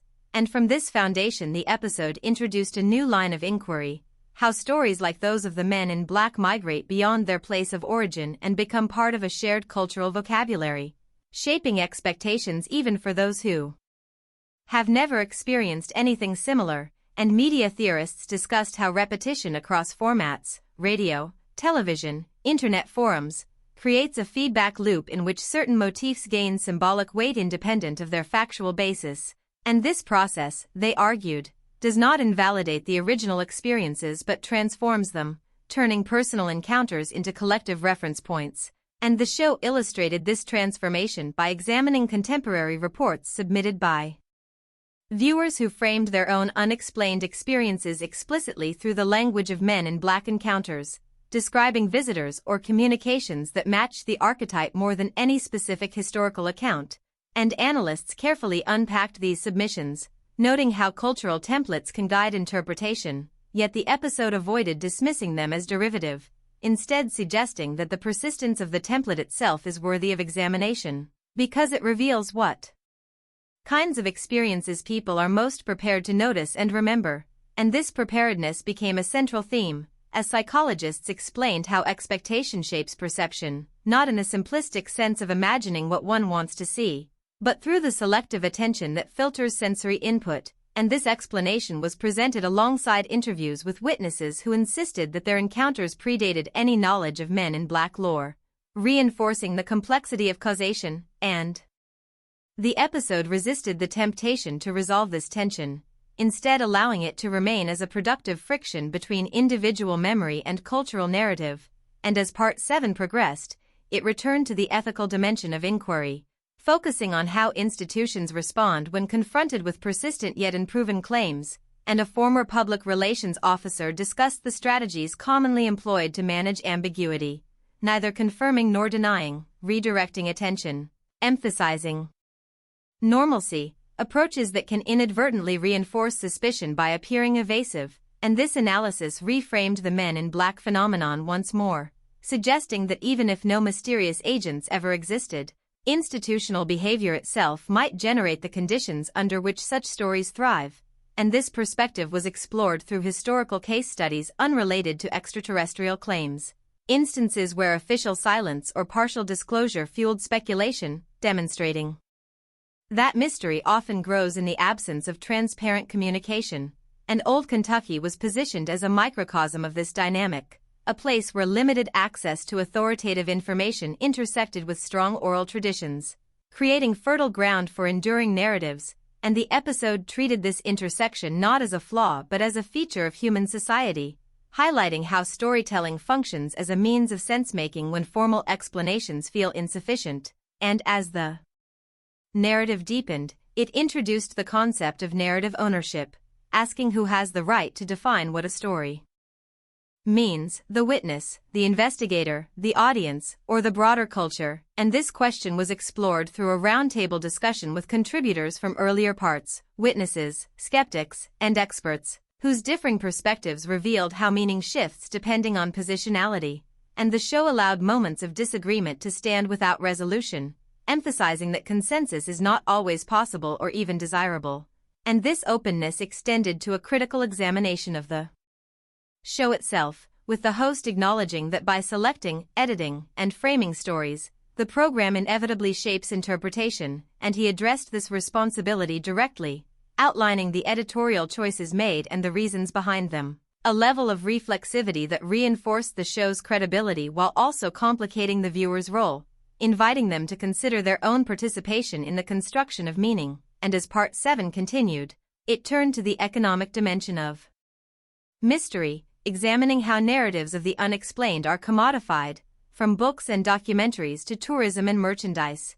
And while Old Kentucky had largely resisted overt commercialization, the episode explored subtle ways in which attention itself becomes a resource, shaping how stories are told and which ones are amplified, and cultural critics discussed the tension between visibility and exploitation, noting that while platforms can validate experiences, they can also reduce them to spectacle, and this tension was illustrated through contrasting examples, one witness who felt empowered by sharing their story publicly, and another who later regretted the exposure, feeling that nuance had been lost, and the show treated both experiences with equal seriousness, underscoring that there is no universal outcome to disclosure, and this complexity fed into a broader reflection on risk, not just the risk of ridicule or disbelief, but the risk of being misunderstood, of having one's experience subsumed into a narrative that no longer feels personal, and as the episode navigated these themes, it returned repeatedly to the idea of calls, reframing them once more as invitations rather than intrusions, moments that draw individuals into larger conversations whether they intend to participate or not, and this reframing was visually reinforced through imagery of switchboards and signal towers, symbols of connection that are also points of vulnerability, and engineers discussed how systems designed to facilitate communication inevitably create opportunities for miscommunication, interference, and unintended contact. And this technical perspective provided a grounded counterpoint to more speculative interpretations, reminding viewers that complexity does not require conspiracy to produce confusion. Yet even as mundane explanations were offered, the show acknowledged that they do not fully account for the emotional impact described by witnesses, and this gap between explanation and experience remained central, and as Part 7 moved into its latter half, it examined how belief in phenomena like the Men in Black can coexist with rational skepticism, challenging the assumption that individuals must choose one or the other, and interviews with scientists and engineers who also recounted unexplained experiences illustrated this coexistence vividly, as they described holding multiple interpretations simultaneously, refusing to collapse uncertainty into a single Conclusion, and the episode presented this stance not as indecision but as intellectual humility, a recognition of the limits of current knowledge, and this humility was framed as a strength rather than a weakness,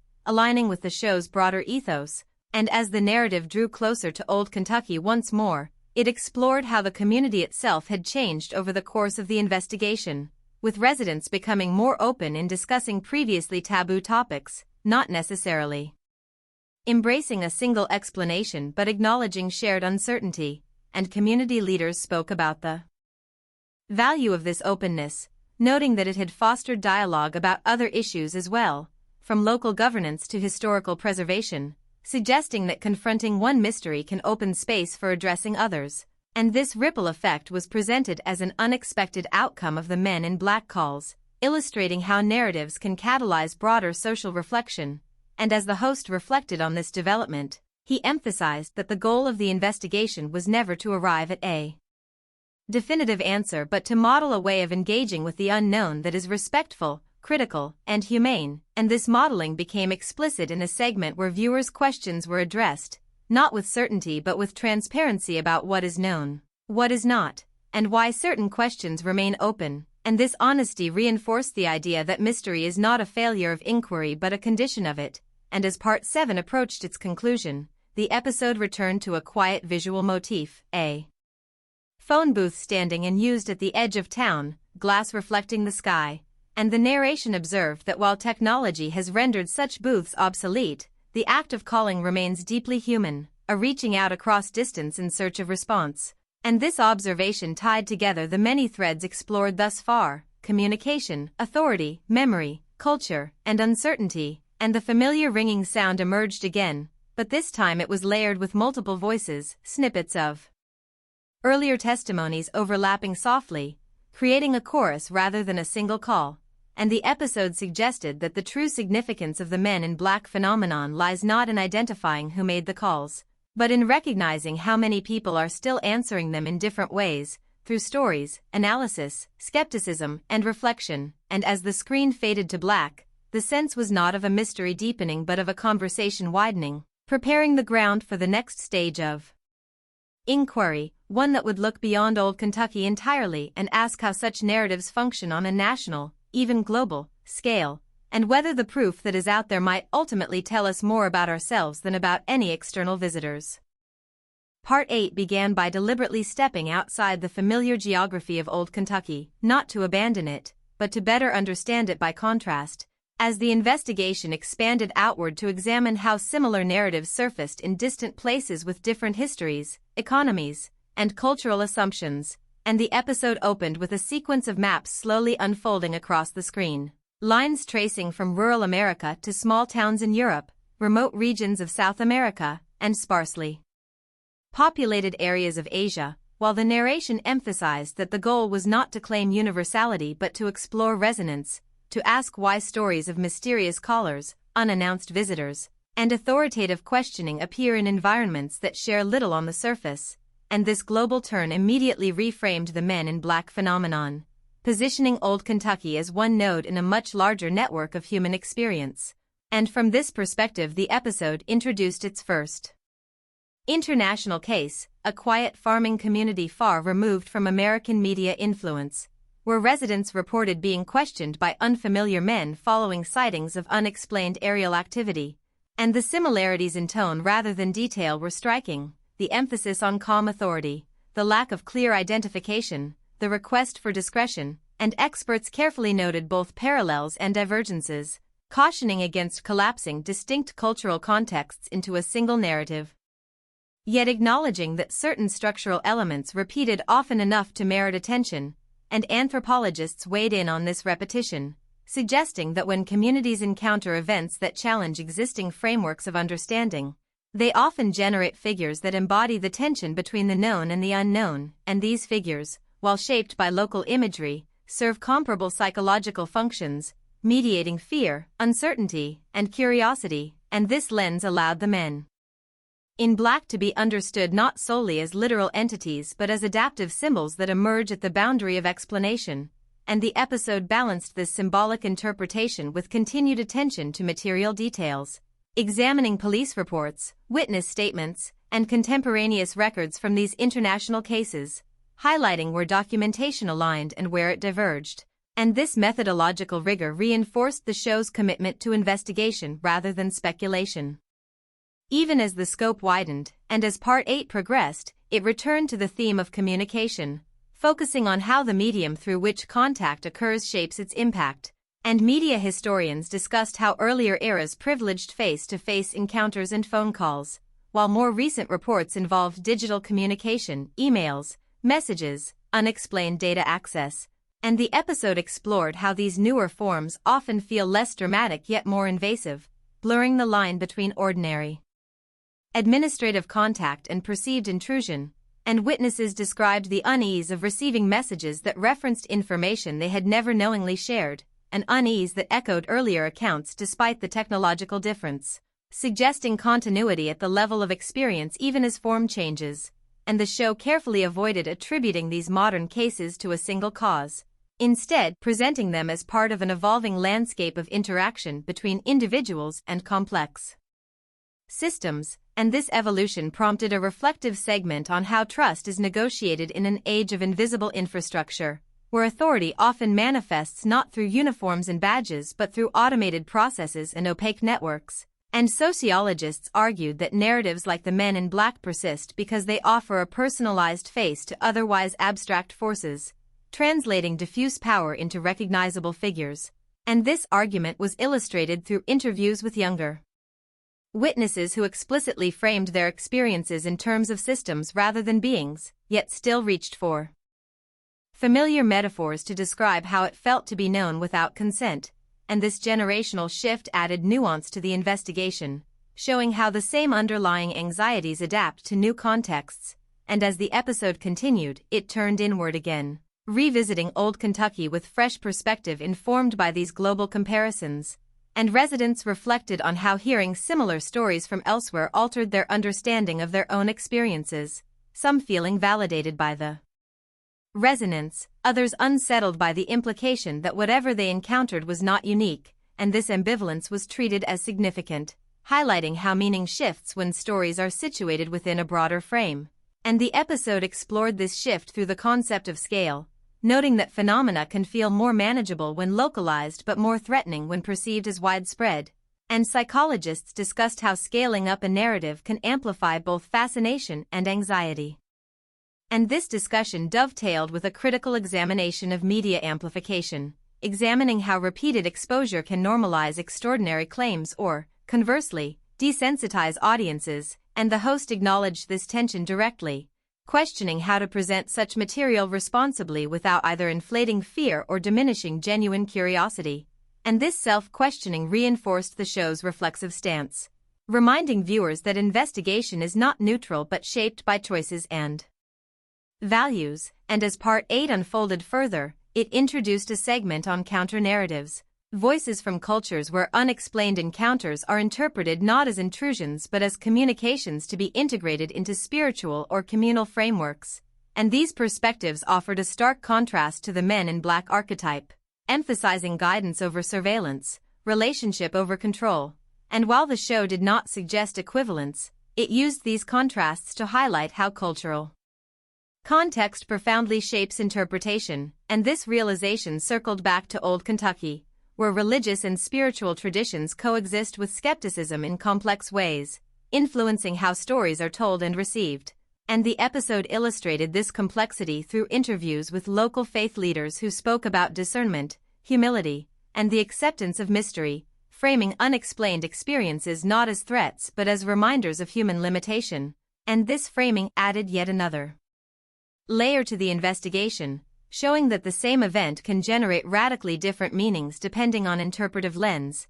And as the narrative moved toward its latter half, it addressed the question of convergence, asking whether the accumulation of similar stories across cultures strengthens the case for a shared external cause or merely highlights shared human responses. And experts debated this openly, presenting arguments on both sides without forcing resolution. And this debate was allowed to unfold slowly, respecting the complexity of the issue. and the host emphasized that the purpose was not to settle the matter definitively but to clarify what is at stake in each interpretation. And this clarification became the episode's quiet achievement, sharpening the questions even as answers remained elusive, and visually, Part 8 adopted a more expansive aesthetic, intercutting shots of old Kentucky with distant landscapes, suggesting both continuity and difference, and the sound design layered voices in multiple languages, reinforcing the idea that the phenomenon, whatever its origin, speaks through diverse human experiences. And as the episode approached its conclusion, it returned once more to the motif of calls, reframing them again as points of contact between the local and the global, the personal and the collective, and the narration reflected on how each call, whether literal or metaphorical, links an individual moment to a broader conversation, and that conversation, the episode suggested, is less about identifying visitors than about negotiating boundaries between private and public, known and unknown, self and system. And the final sequence returned to Old Kentucky at dawn, mirroring the opening of Part 1 but now enriched by the journey outward,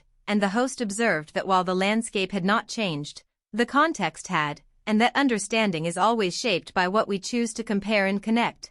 And as the familiar ringing sound faded in once more, it blended seamlessly with ambient sounds from different parts of the world, creating a sense of simultaneity rather than intrusion, and the screen faded to black with the implication that the investigation was entering a new phase, one that would turn from comparison to synthesis, asking what can be learned when disparate threads are brought together without forcing them into a single pattern, and whether the proof that is out there might ultimately reside not in any single place, but in the relationships between stories, cultures, and the enduring human effort to make sense of being contacted by forces we do not fully understand. Part 9 unfolded as a careful act of synthesis, not by collapsing earlier threads into a single explanation, but by weaving them together into a more intricate fabric that acknowledged contradiction as an essential feature rather than a flaw. And the episode opened with a return to the studio, the host seated before a wall of monitors displaying fragments from previous parts, faces, documents, landscapes, audio waveforms, each image a reminder that the investigation had generated more material than any one narrative could comfortably contain, and this visual abundance set the tone for a chapter focused on integration, on asking how disparate forms of evidence, testimony, and analysis coexist without canceling one another out. And from this starting point the episode introduced the concept of triangulation, borrowed from research methodology, explaining how understanding often emerges not from a single decisive proof but from the convergence of independent lines of inquiry. And this framework provided a way to revisit Old Kentucky with renewed clarity, not to resolve its mysteries but to situate them within a broader evidentiary landscape.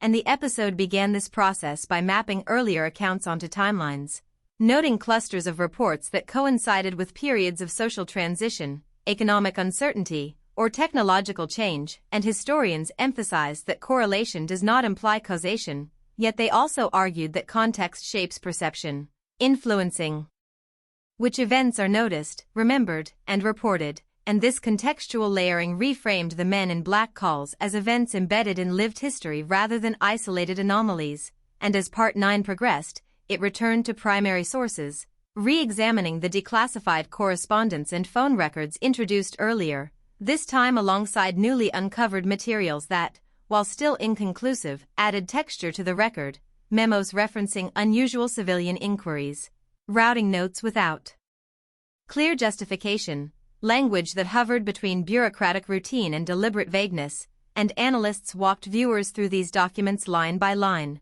modeling careful reading rather than speculative leaps. And the host emphasized that such materials are often designed to be opaque, their ambiguity serving institutional needs regardless of the subject matter. And this insight reinforced the idea that mystery can be produced unintentionally through administrative process alone. Yet, even as mundane explanations were explored, the episode acknowledged that they did not fully account for the consistency of witness experience, particularly the emotional tone shared across accounts, calm authority, controlled questioning, an absence of overt threat coupled with an implicit expectation of compliance. And psychologists discussed how such interactions can leave deep impressions precisely because they defy clear categorization, activating uncertainty rather than fear. and this emotional consistency became a key point of synthesis, suggesting that whatever the origin of the encounters, their impact followed recognizable patterns, and the episode treated this impact as data in its own right, worthy of analysis alongside physical evidence. And to explore this further, it introduced a comparative segment examining how people respond to other forms of ambiguous authority, such as unexpected audits, security screenings, or algorithmic decisions. And while these examples were not equated with Men in Black encounters, the parallels in emotional response were striking. Feelings of being assessed, known, or evaluated without transparency. And sociologists argued that such experiences erode the boundary between personal autonomy and systemic oversight, a boundary already under pressure in modern life. And this erosion, they suggested, may amplify the resonance of narratives like those from Old Kentucky, making them feel not only plausible but familiar. And as Part 9 continued, it returned once more to the witnesses themselves, now reflecting not just on what happened but on how their understanding had changed over time and through participation in the investigation. And many described a shift from fixation on explanation toward a more nuanced appreciation of context, acknowledging that their experiences might be shaped by multiple factors simultaneously, personal, cultural, historical, without being reducible to any single one. And this reflexivity was presented as a form of growth rather than retreat, illustrating how engagement with uncertainty can deepen rather than diminish insight. And the episode highlighted moments where witnesses revised earlier assumptions, openly discussing doubts and alternative interpretations, modeling intellectual flexibility rarely associated with discussions of the unexplained. And this modeling was reinforced by the host, who emphasized that changing one's mind in light of new information is not a failure but a core principle of inquiry. And as the narrative broadened, Part 9 introduced a segment on institutional memory, examining how organizations remember or forget events that do not fit established categories. And former administrators described how anomalous reports are often archived without follow-up, neither confirmed nor denied, effectively suspended in a state of bureaucratic limbo. And this suspension, they argued, can generate long-term uncertainty, as unresolved records resurface years later without context, fueling speculation. And this insight connected back to Old Kentucky, where partial records and unanswered questions had accumulated over decades, creating a layered archive of ambiguity. And the episode suggested that the Men in Black phenomenon might be less about a continuous presence than about the afterlife of unresolved interactions, moments that remain open-ended within institutional systems.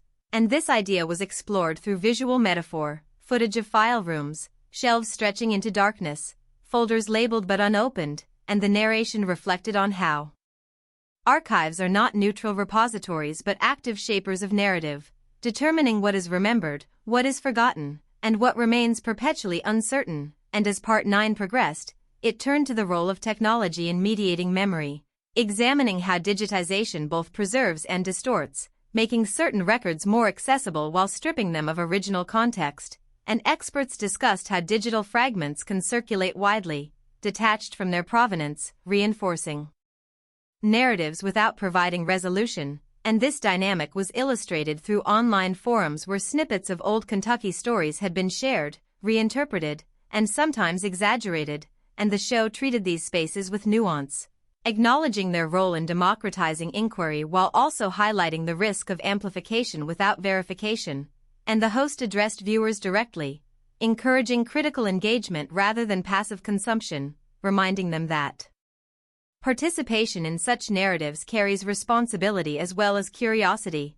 And as the episode moved into its latter half, it explored the question of meaning, asking what individuals and communities ultimately derive from living with unresolved stories. And philosophers weighed in, suggesting that ambiguity can function as a moral prompt, encouraging humility, empathy, and openness, qualities that certainty does not always foster. And this philosophical framing resonated with earlier discussions of acceptance, reinforcing the idea that the value of the investigation lies not in closure but in cultivation, cultivating ways of thinking that can hold complexity without collapsing into cynicism or credulity.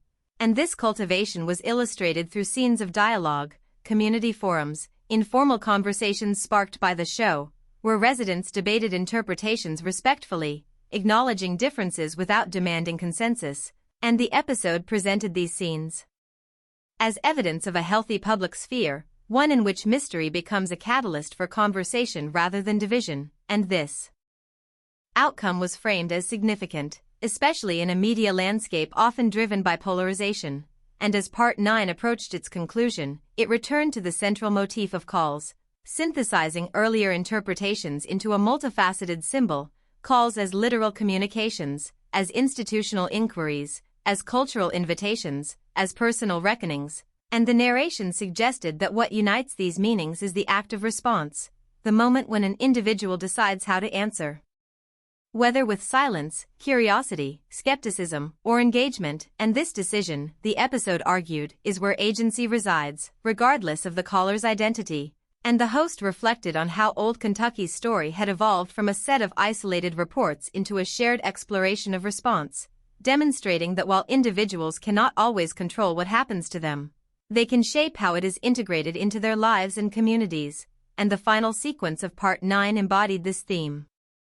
Visually, showing a series of unanswered phones in different settings, homes, offices, public spaces, followed by images of people choosing to pick up, not necessarily to find answers, but to listen, and the ringing sound faded into a steady tone, neither alarming nor soothing, a sonic representation of sustained attention, and as the screen faded to black, the episode left viewers with a sense of poised anticipation, not for a revelation that would resolve the mystery, but for a deeper examination of response itself, hinting that the next part would focus on moments when silence was chosen, when calls were not answered, and what those decisions reveal about fear, trust, and the boundaries people draw to protect themselves, and the proof, elusive and layered, remained out there, not as a singular object to be found, but as an ongoing process shaped by every choice to engage, to question, or to remain quiet.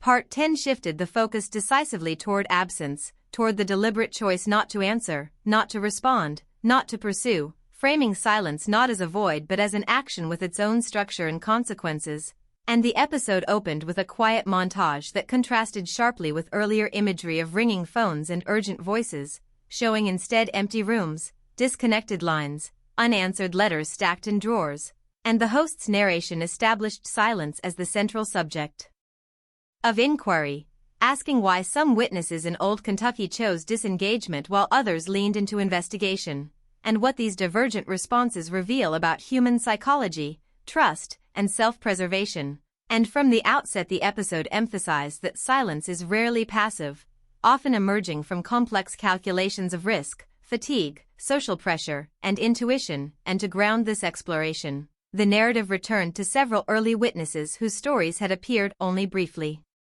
before, individuals who had declined follow-up interviews or withdrawn consent for their accounts to be shared in full, and with sensitivity, the episode reconstructed their trajectories using available information, careful not to speculate about motives but attentive to patterns, noting how many of these individuals experienced initial curiosity followed by escalating unease, not because of any explicit threat, but due to the cumulative weight of uncertainty, the sense that engagement might draw them into something they could not later exit, and psychologists contextualized this response as a common protective mechanism, particularly in situations lacking clear boundaries or outcomes, explaining that when ambiguity persists without resolution, the mind often seeks relief through withdrawal, and this insight reframed silence as a form of boundary setting rather than denial.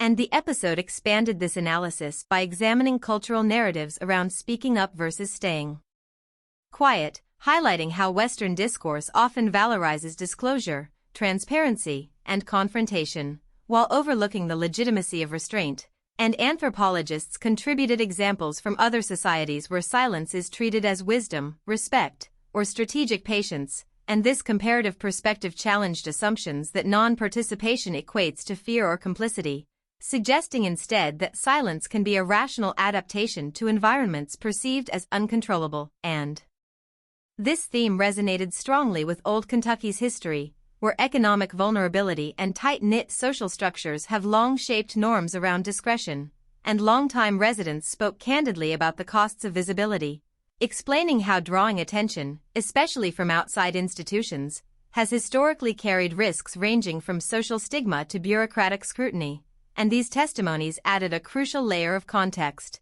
situating individual silences within collective memory.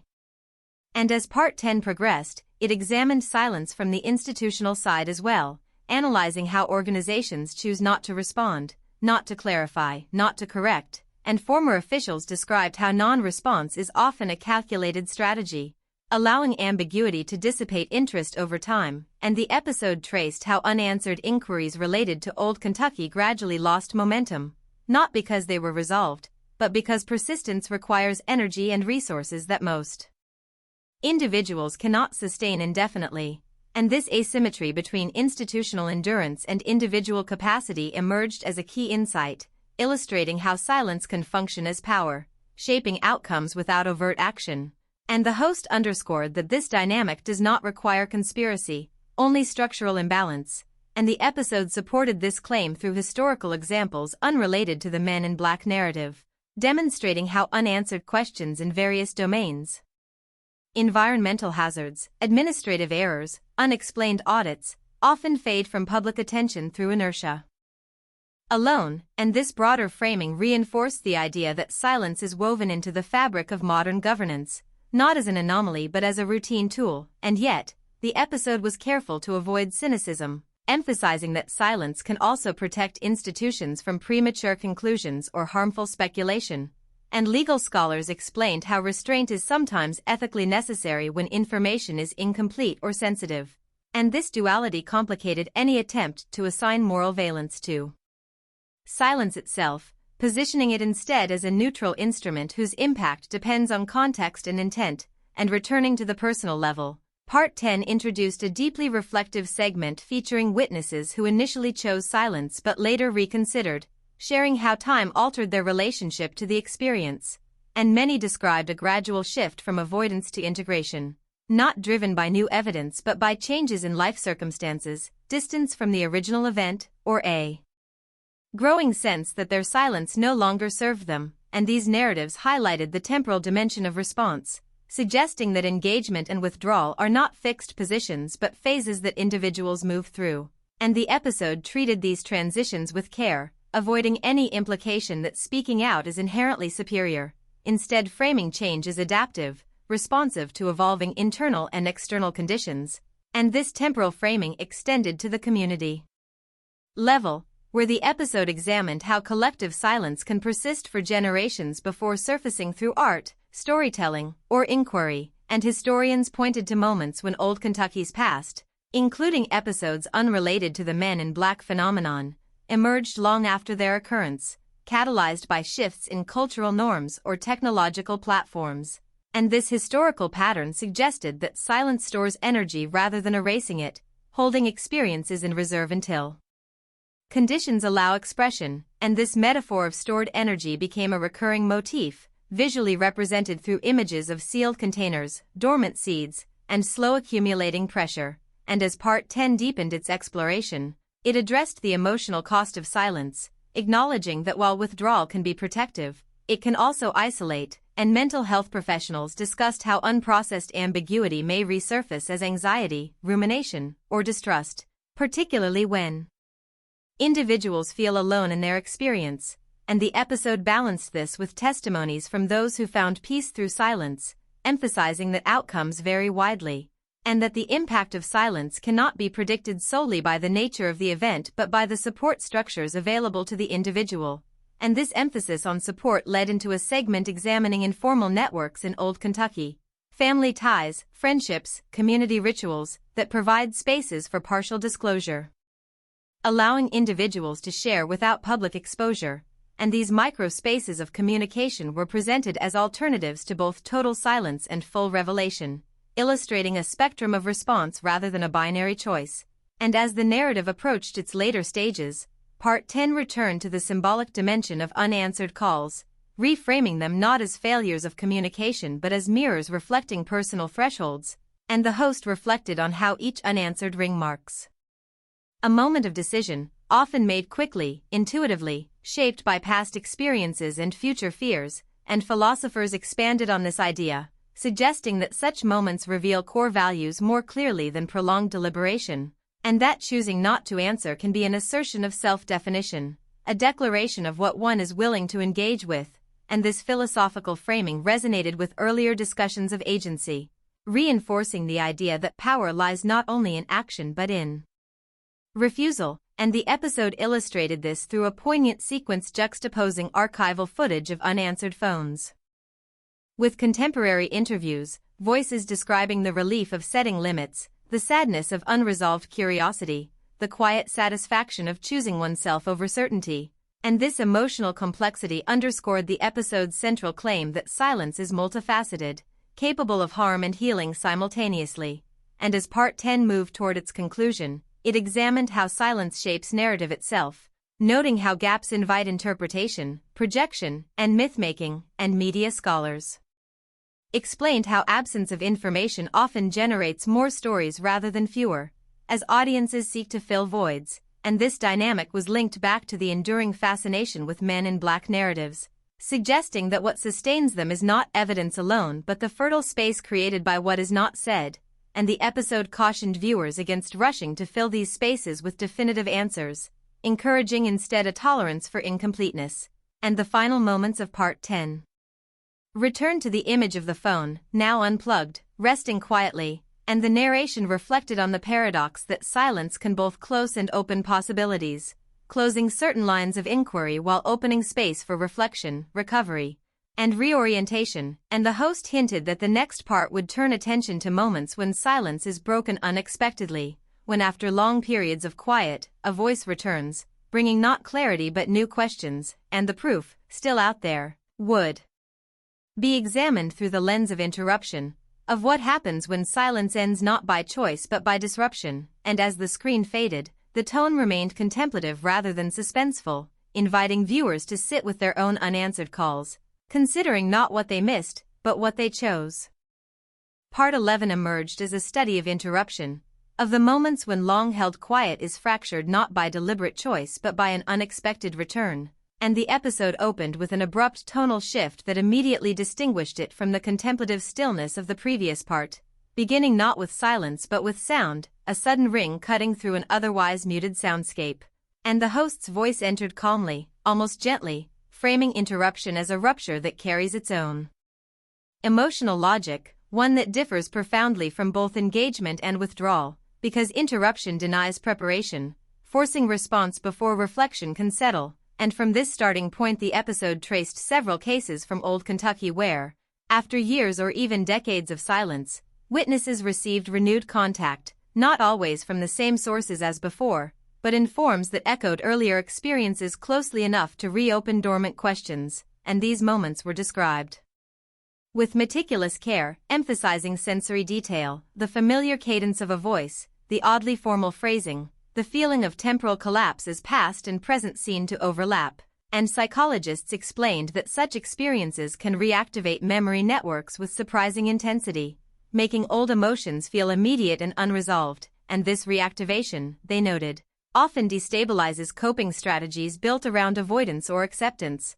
because it challenges the assumption that the event is finished, and the episode treated this destabilization as a central phenomenon, illustrating how interruption transforms silence from a settled state into a contested one, and as Part 11 progressed, it explored the ambiguity of these renewed contacts, noting that not all were clearly linked to earlier Men in Black-style encounters. Some came through indirect channels, third-party inquiries, anonymous messages, bureaucratic notifications lacking context, and analysts examined how these indirect interruptions can be even more unsettling than direct contact, because they resist clear attribution, leaving individuals uncertain whether they are facing a continuation of the original phenomenon or a coincidence layered onto memory. And this uncertainty was framed as particularly corrosive, eroding confidence in one's own interpretive framework. And the episode supported this claim through first-hand accounts of witnesses describing how they questioned their reactions more than the events themselves, wondering whether they were overinterpreting, projecting meaning onto neutral stimuli, or correctly sensing a pattern others could not see, and cognitive scientists contextualized this self-doubt as a predictable response to ambiguous interruption, explaining that the human brain seeks coherence, and when coherence is threatened, it often turns inward, scrutinizing perception rather than external reality, and this inward turn became a thematic focus, as the episode suggested. That interruption shifts the site of investigation from the external world to the internal one, from asking who is calling to asking why this moment feels significant. And this psychological pivot was illustrated through a powerful sequence of interviews intercut with archival imagery, showing witnesses reflecting on how their sense of self had evolved between the original encounter and the later interruption, highlighting changes in age, social role, responsibility, and worldview, and these reflections underscored that interruption is never a simple repetition, because the recipient is no longer the same person, and the episode emphasized that this temporal asymmetry complicates interpretation, making it impossible to experience the renewed contact as purely informational. It is always filtered through accumulated life experience, and as Part 11 broadened its scope, it examined interruption at the community level, exploring moments when long-dormant local stories resurfaced. Suddenly through media attention, legal inquiries, or cultural production, and historians described how such resurgences can polarize communities, reopening debates thought to be settled, reactivating fault lines between skepticism and belief, privacy and exposure, and the episode presented Old Kentucky as a case study in this dynamic, showing how renewed attention to men in Black narratives disrupted a fragile equilibrium built on quiet coexistence of differing interpretations, and community members spoke candidly about fatigue, expressing frustration at having to revisit unresolved issues, while others described a sense of validation, feeling that long-ignored experiences were finally being acknowledged, and this divergence highlighted how interruption distributes its effects unevenly, benefiting some while burdening others, and the host noted that such unevenness complicates ethical evaluation, raising questions about who bears the cost of renewed inquiry and who reaps its rewards,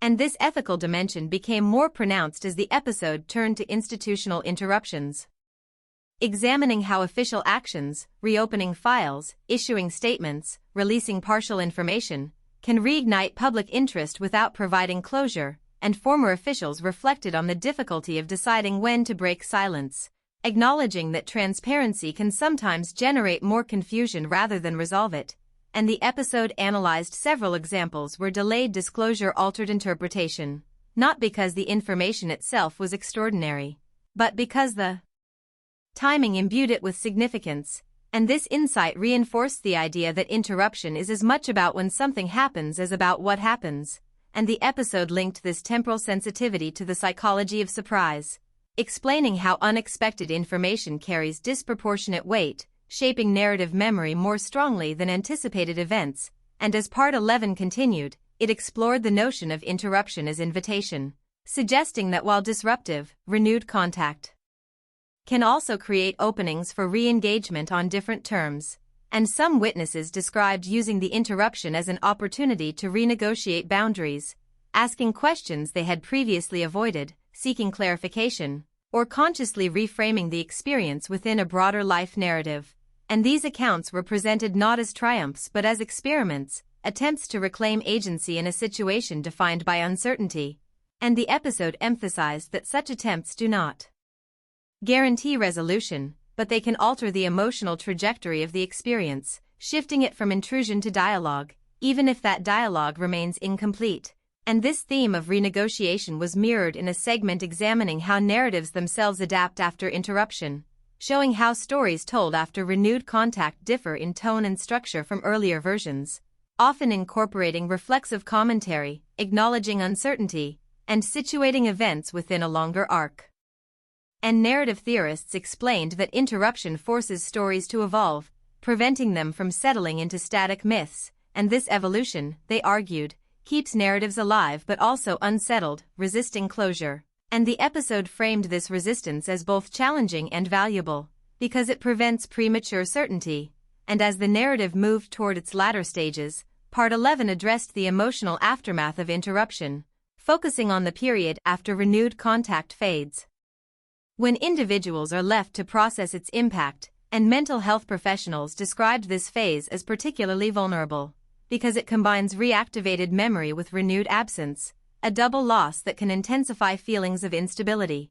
And the episode illustrated this through intimate accounts of witnesses describing sleeplessness, heightened vigilance, and renewed rumination, balanced by others who reported a surprising sense of calm, having confronted the interruption and found that its power diminished through acknowledgement, and this variability reinforced a recurring theme of the series, that responses to the unexplained are shaped as much by individual context as by the events themselves, and the episode avoided prescribing any single healthy response, instead emphasizing the importance of support, reflection, and self-determination. And as Part 11 approached its conclusion, it returned to the symbolic dimension of calls, reframing interruption as the breaking of a seal, the moment when what was contained is released, and the host reflected on how interruption challenges narratives of linear progress, reminding viewers that past events can reassert themselves unexpectedly, reshaping the present, and philosophers expanded on this idea,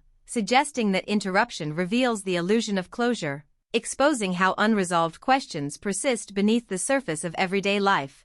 And this philosophical framing resonated with the series' broader exploration of proof, suggesting that what is out there is not a static answer but a dynamic relationship between events, interpretations, and time. And the final sequence of Part 11 embodied this dynamic visually, showing a phone ringing in an empty room, then stopping, then ringing again after a pause, neither answered nor ignored, simply present. And the narration suggested that interruption forces choice but does not dictate outcome, leaving space for reflection even in the moment of disruption. And the episode closed by hinting that the final part would turn toward synthesis once more, not by resolving interruption or silence, but by examining how individuals and communities integrate these experiences into ongoing life, how stories continue after the last call, the last ring, the last unanswered question, and the proof, still elusive, would be approached not as an endpoint but as a horizon, always receding, always shaping the journey toward it.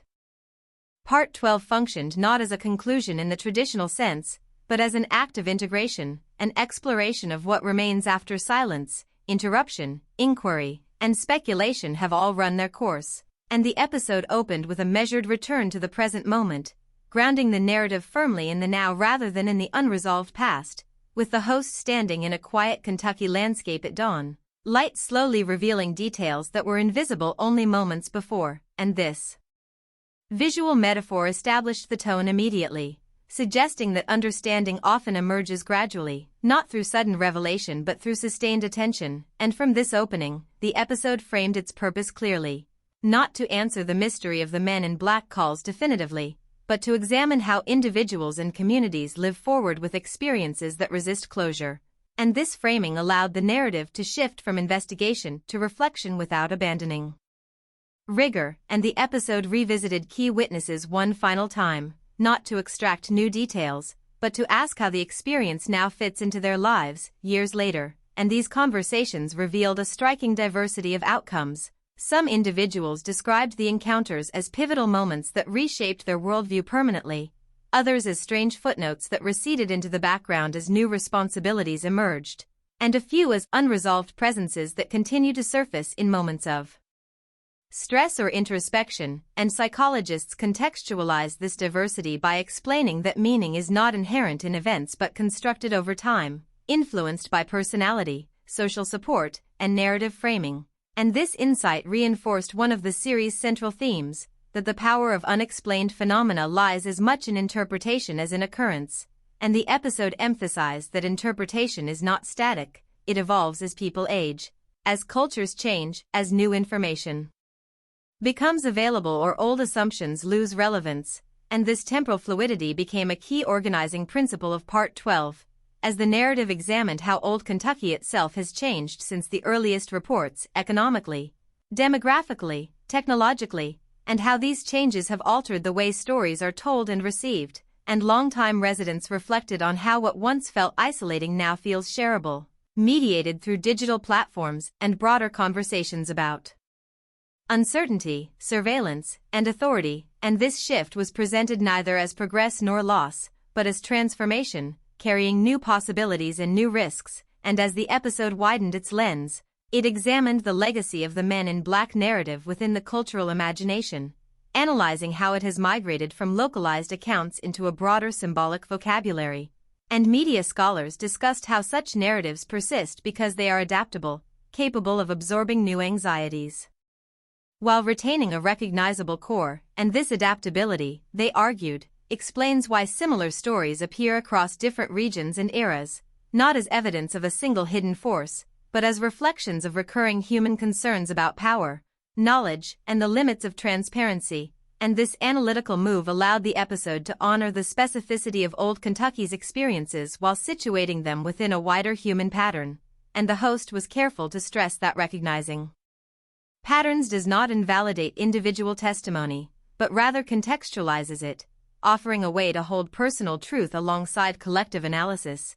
And this balance was exemplified in a poignant segment where witnesses listened to excerpts from their own earlier interviews, recorded years before, and reflected on how their tone, emphasis, and emotional responses had shifted, and many expressed surprise at their former certainty or fear, noting how distance had softened edges without erasing memory. And these moments underscored the series' argument that memory is not a fixed archive but a living process, continually rewritten through reflection, conversation, and time. And as Part 12 progressed, it returned to the concept of proof, interrogating what that word means in contexts where evidence is fragmentary, ambiguous, or contested, and philosophers and scientists contributed perspectives on different standards of proof, legal, empirical, experiential, arguing that conflicts often arise not from disagreement over facts but from incompatible criteria for validation. And this insight reframed many debates surrounding the Men in Black phenomenon, suggesting that stalemates persist because participants are answering different questions, some asking what happened, others asking what it meant, and others asking how it felt.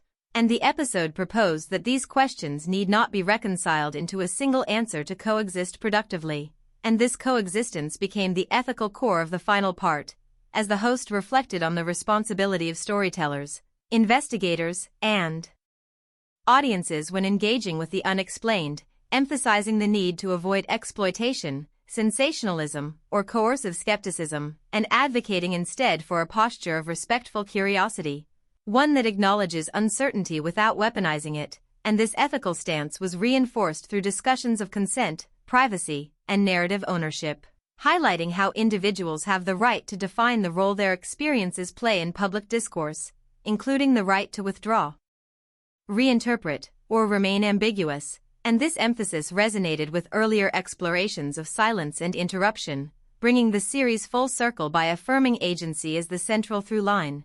And as the episode approached its final movement, it shifted towards synthesis at the community level, showing how Old Kentucky has absorbed the Men in Black stories into a broader local identity, not as defining myths but as shared reference points, stories told selectively, contextually, sometimes humorously, sometimes seriously. And community leaders spoke about how the narrative has encouraged conversations about trust, authority, and resilience, even among those who remain skeptical of its literal claims. And this outcome was presented as a form of success, not because the mystery was solved, but because it fostered dialogue rather than division. And the episode suggested that this may be the most constructive legacy of unresolved phenomena, their capacity to open spaces for reflection rather than to close them with premature certainty. And in its final minutes, Part 12 returned once more to the image of the phone, now resting quietly, no longer ringing, not unplugged, simply present, and the narration reflected on how the absence of a final call does not imply completion,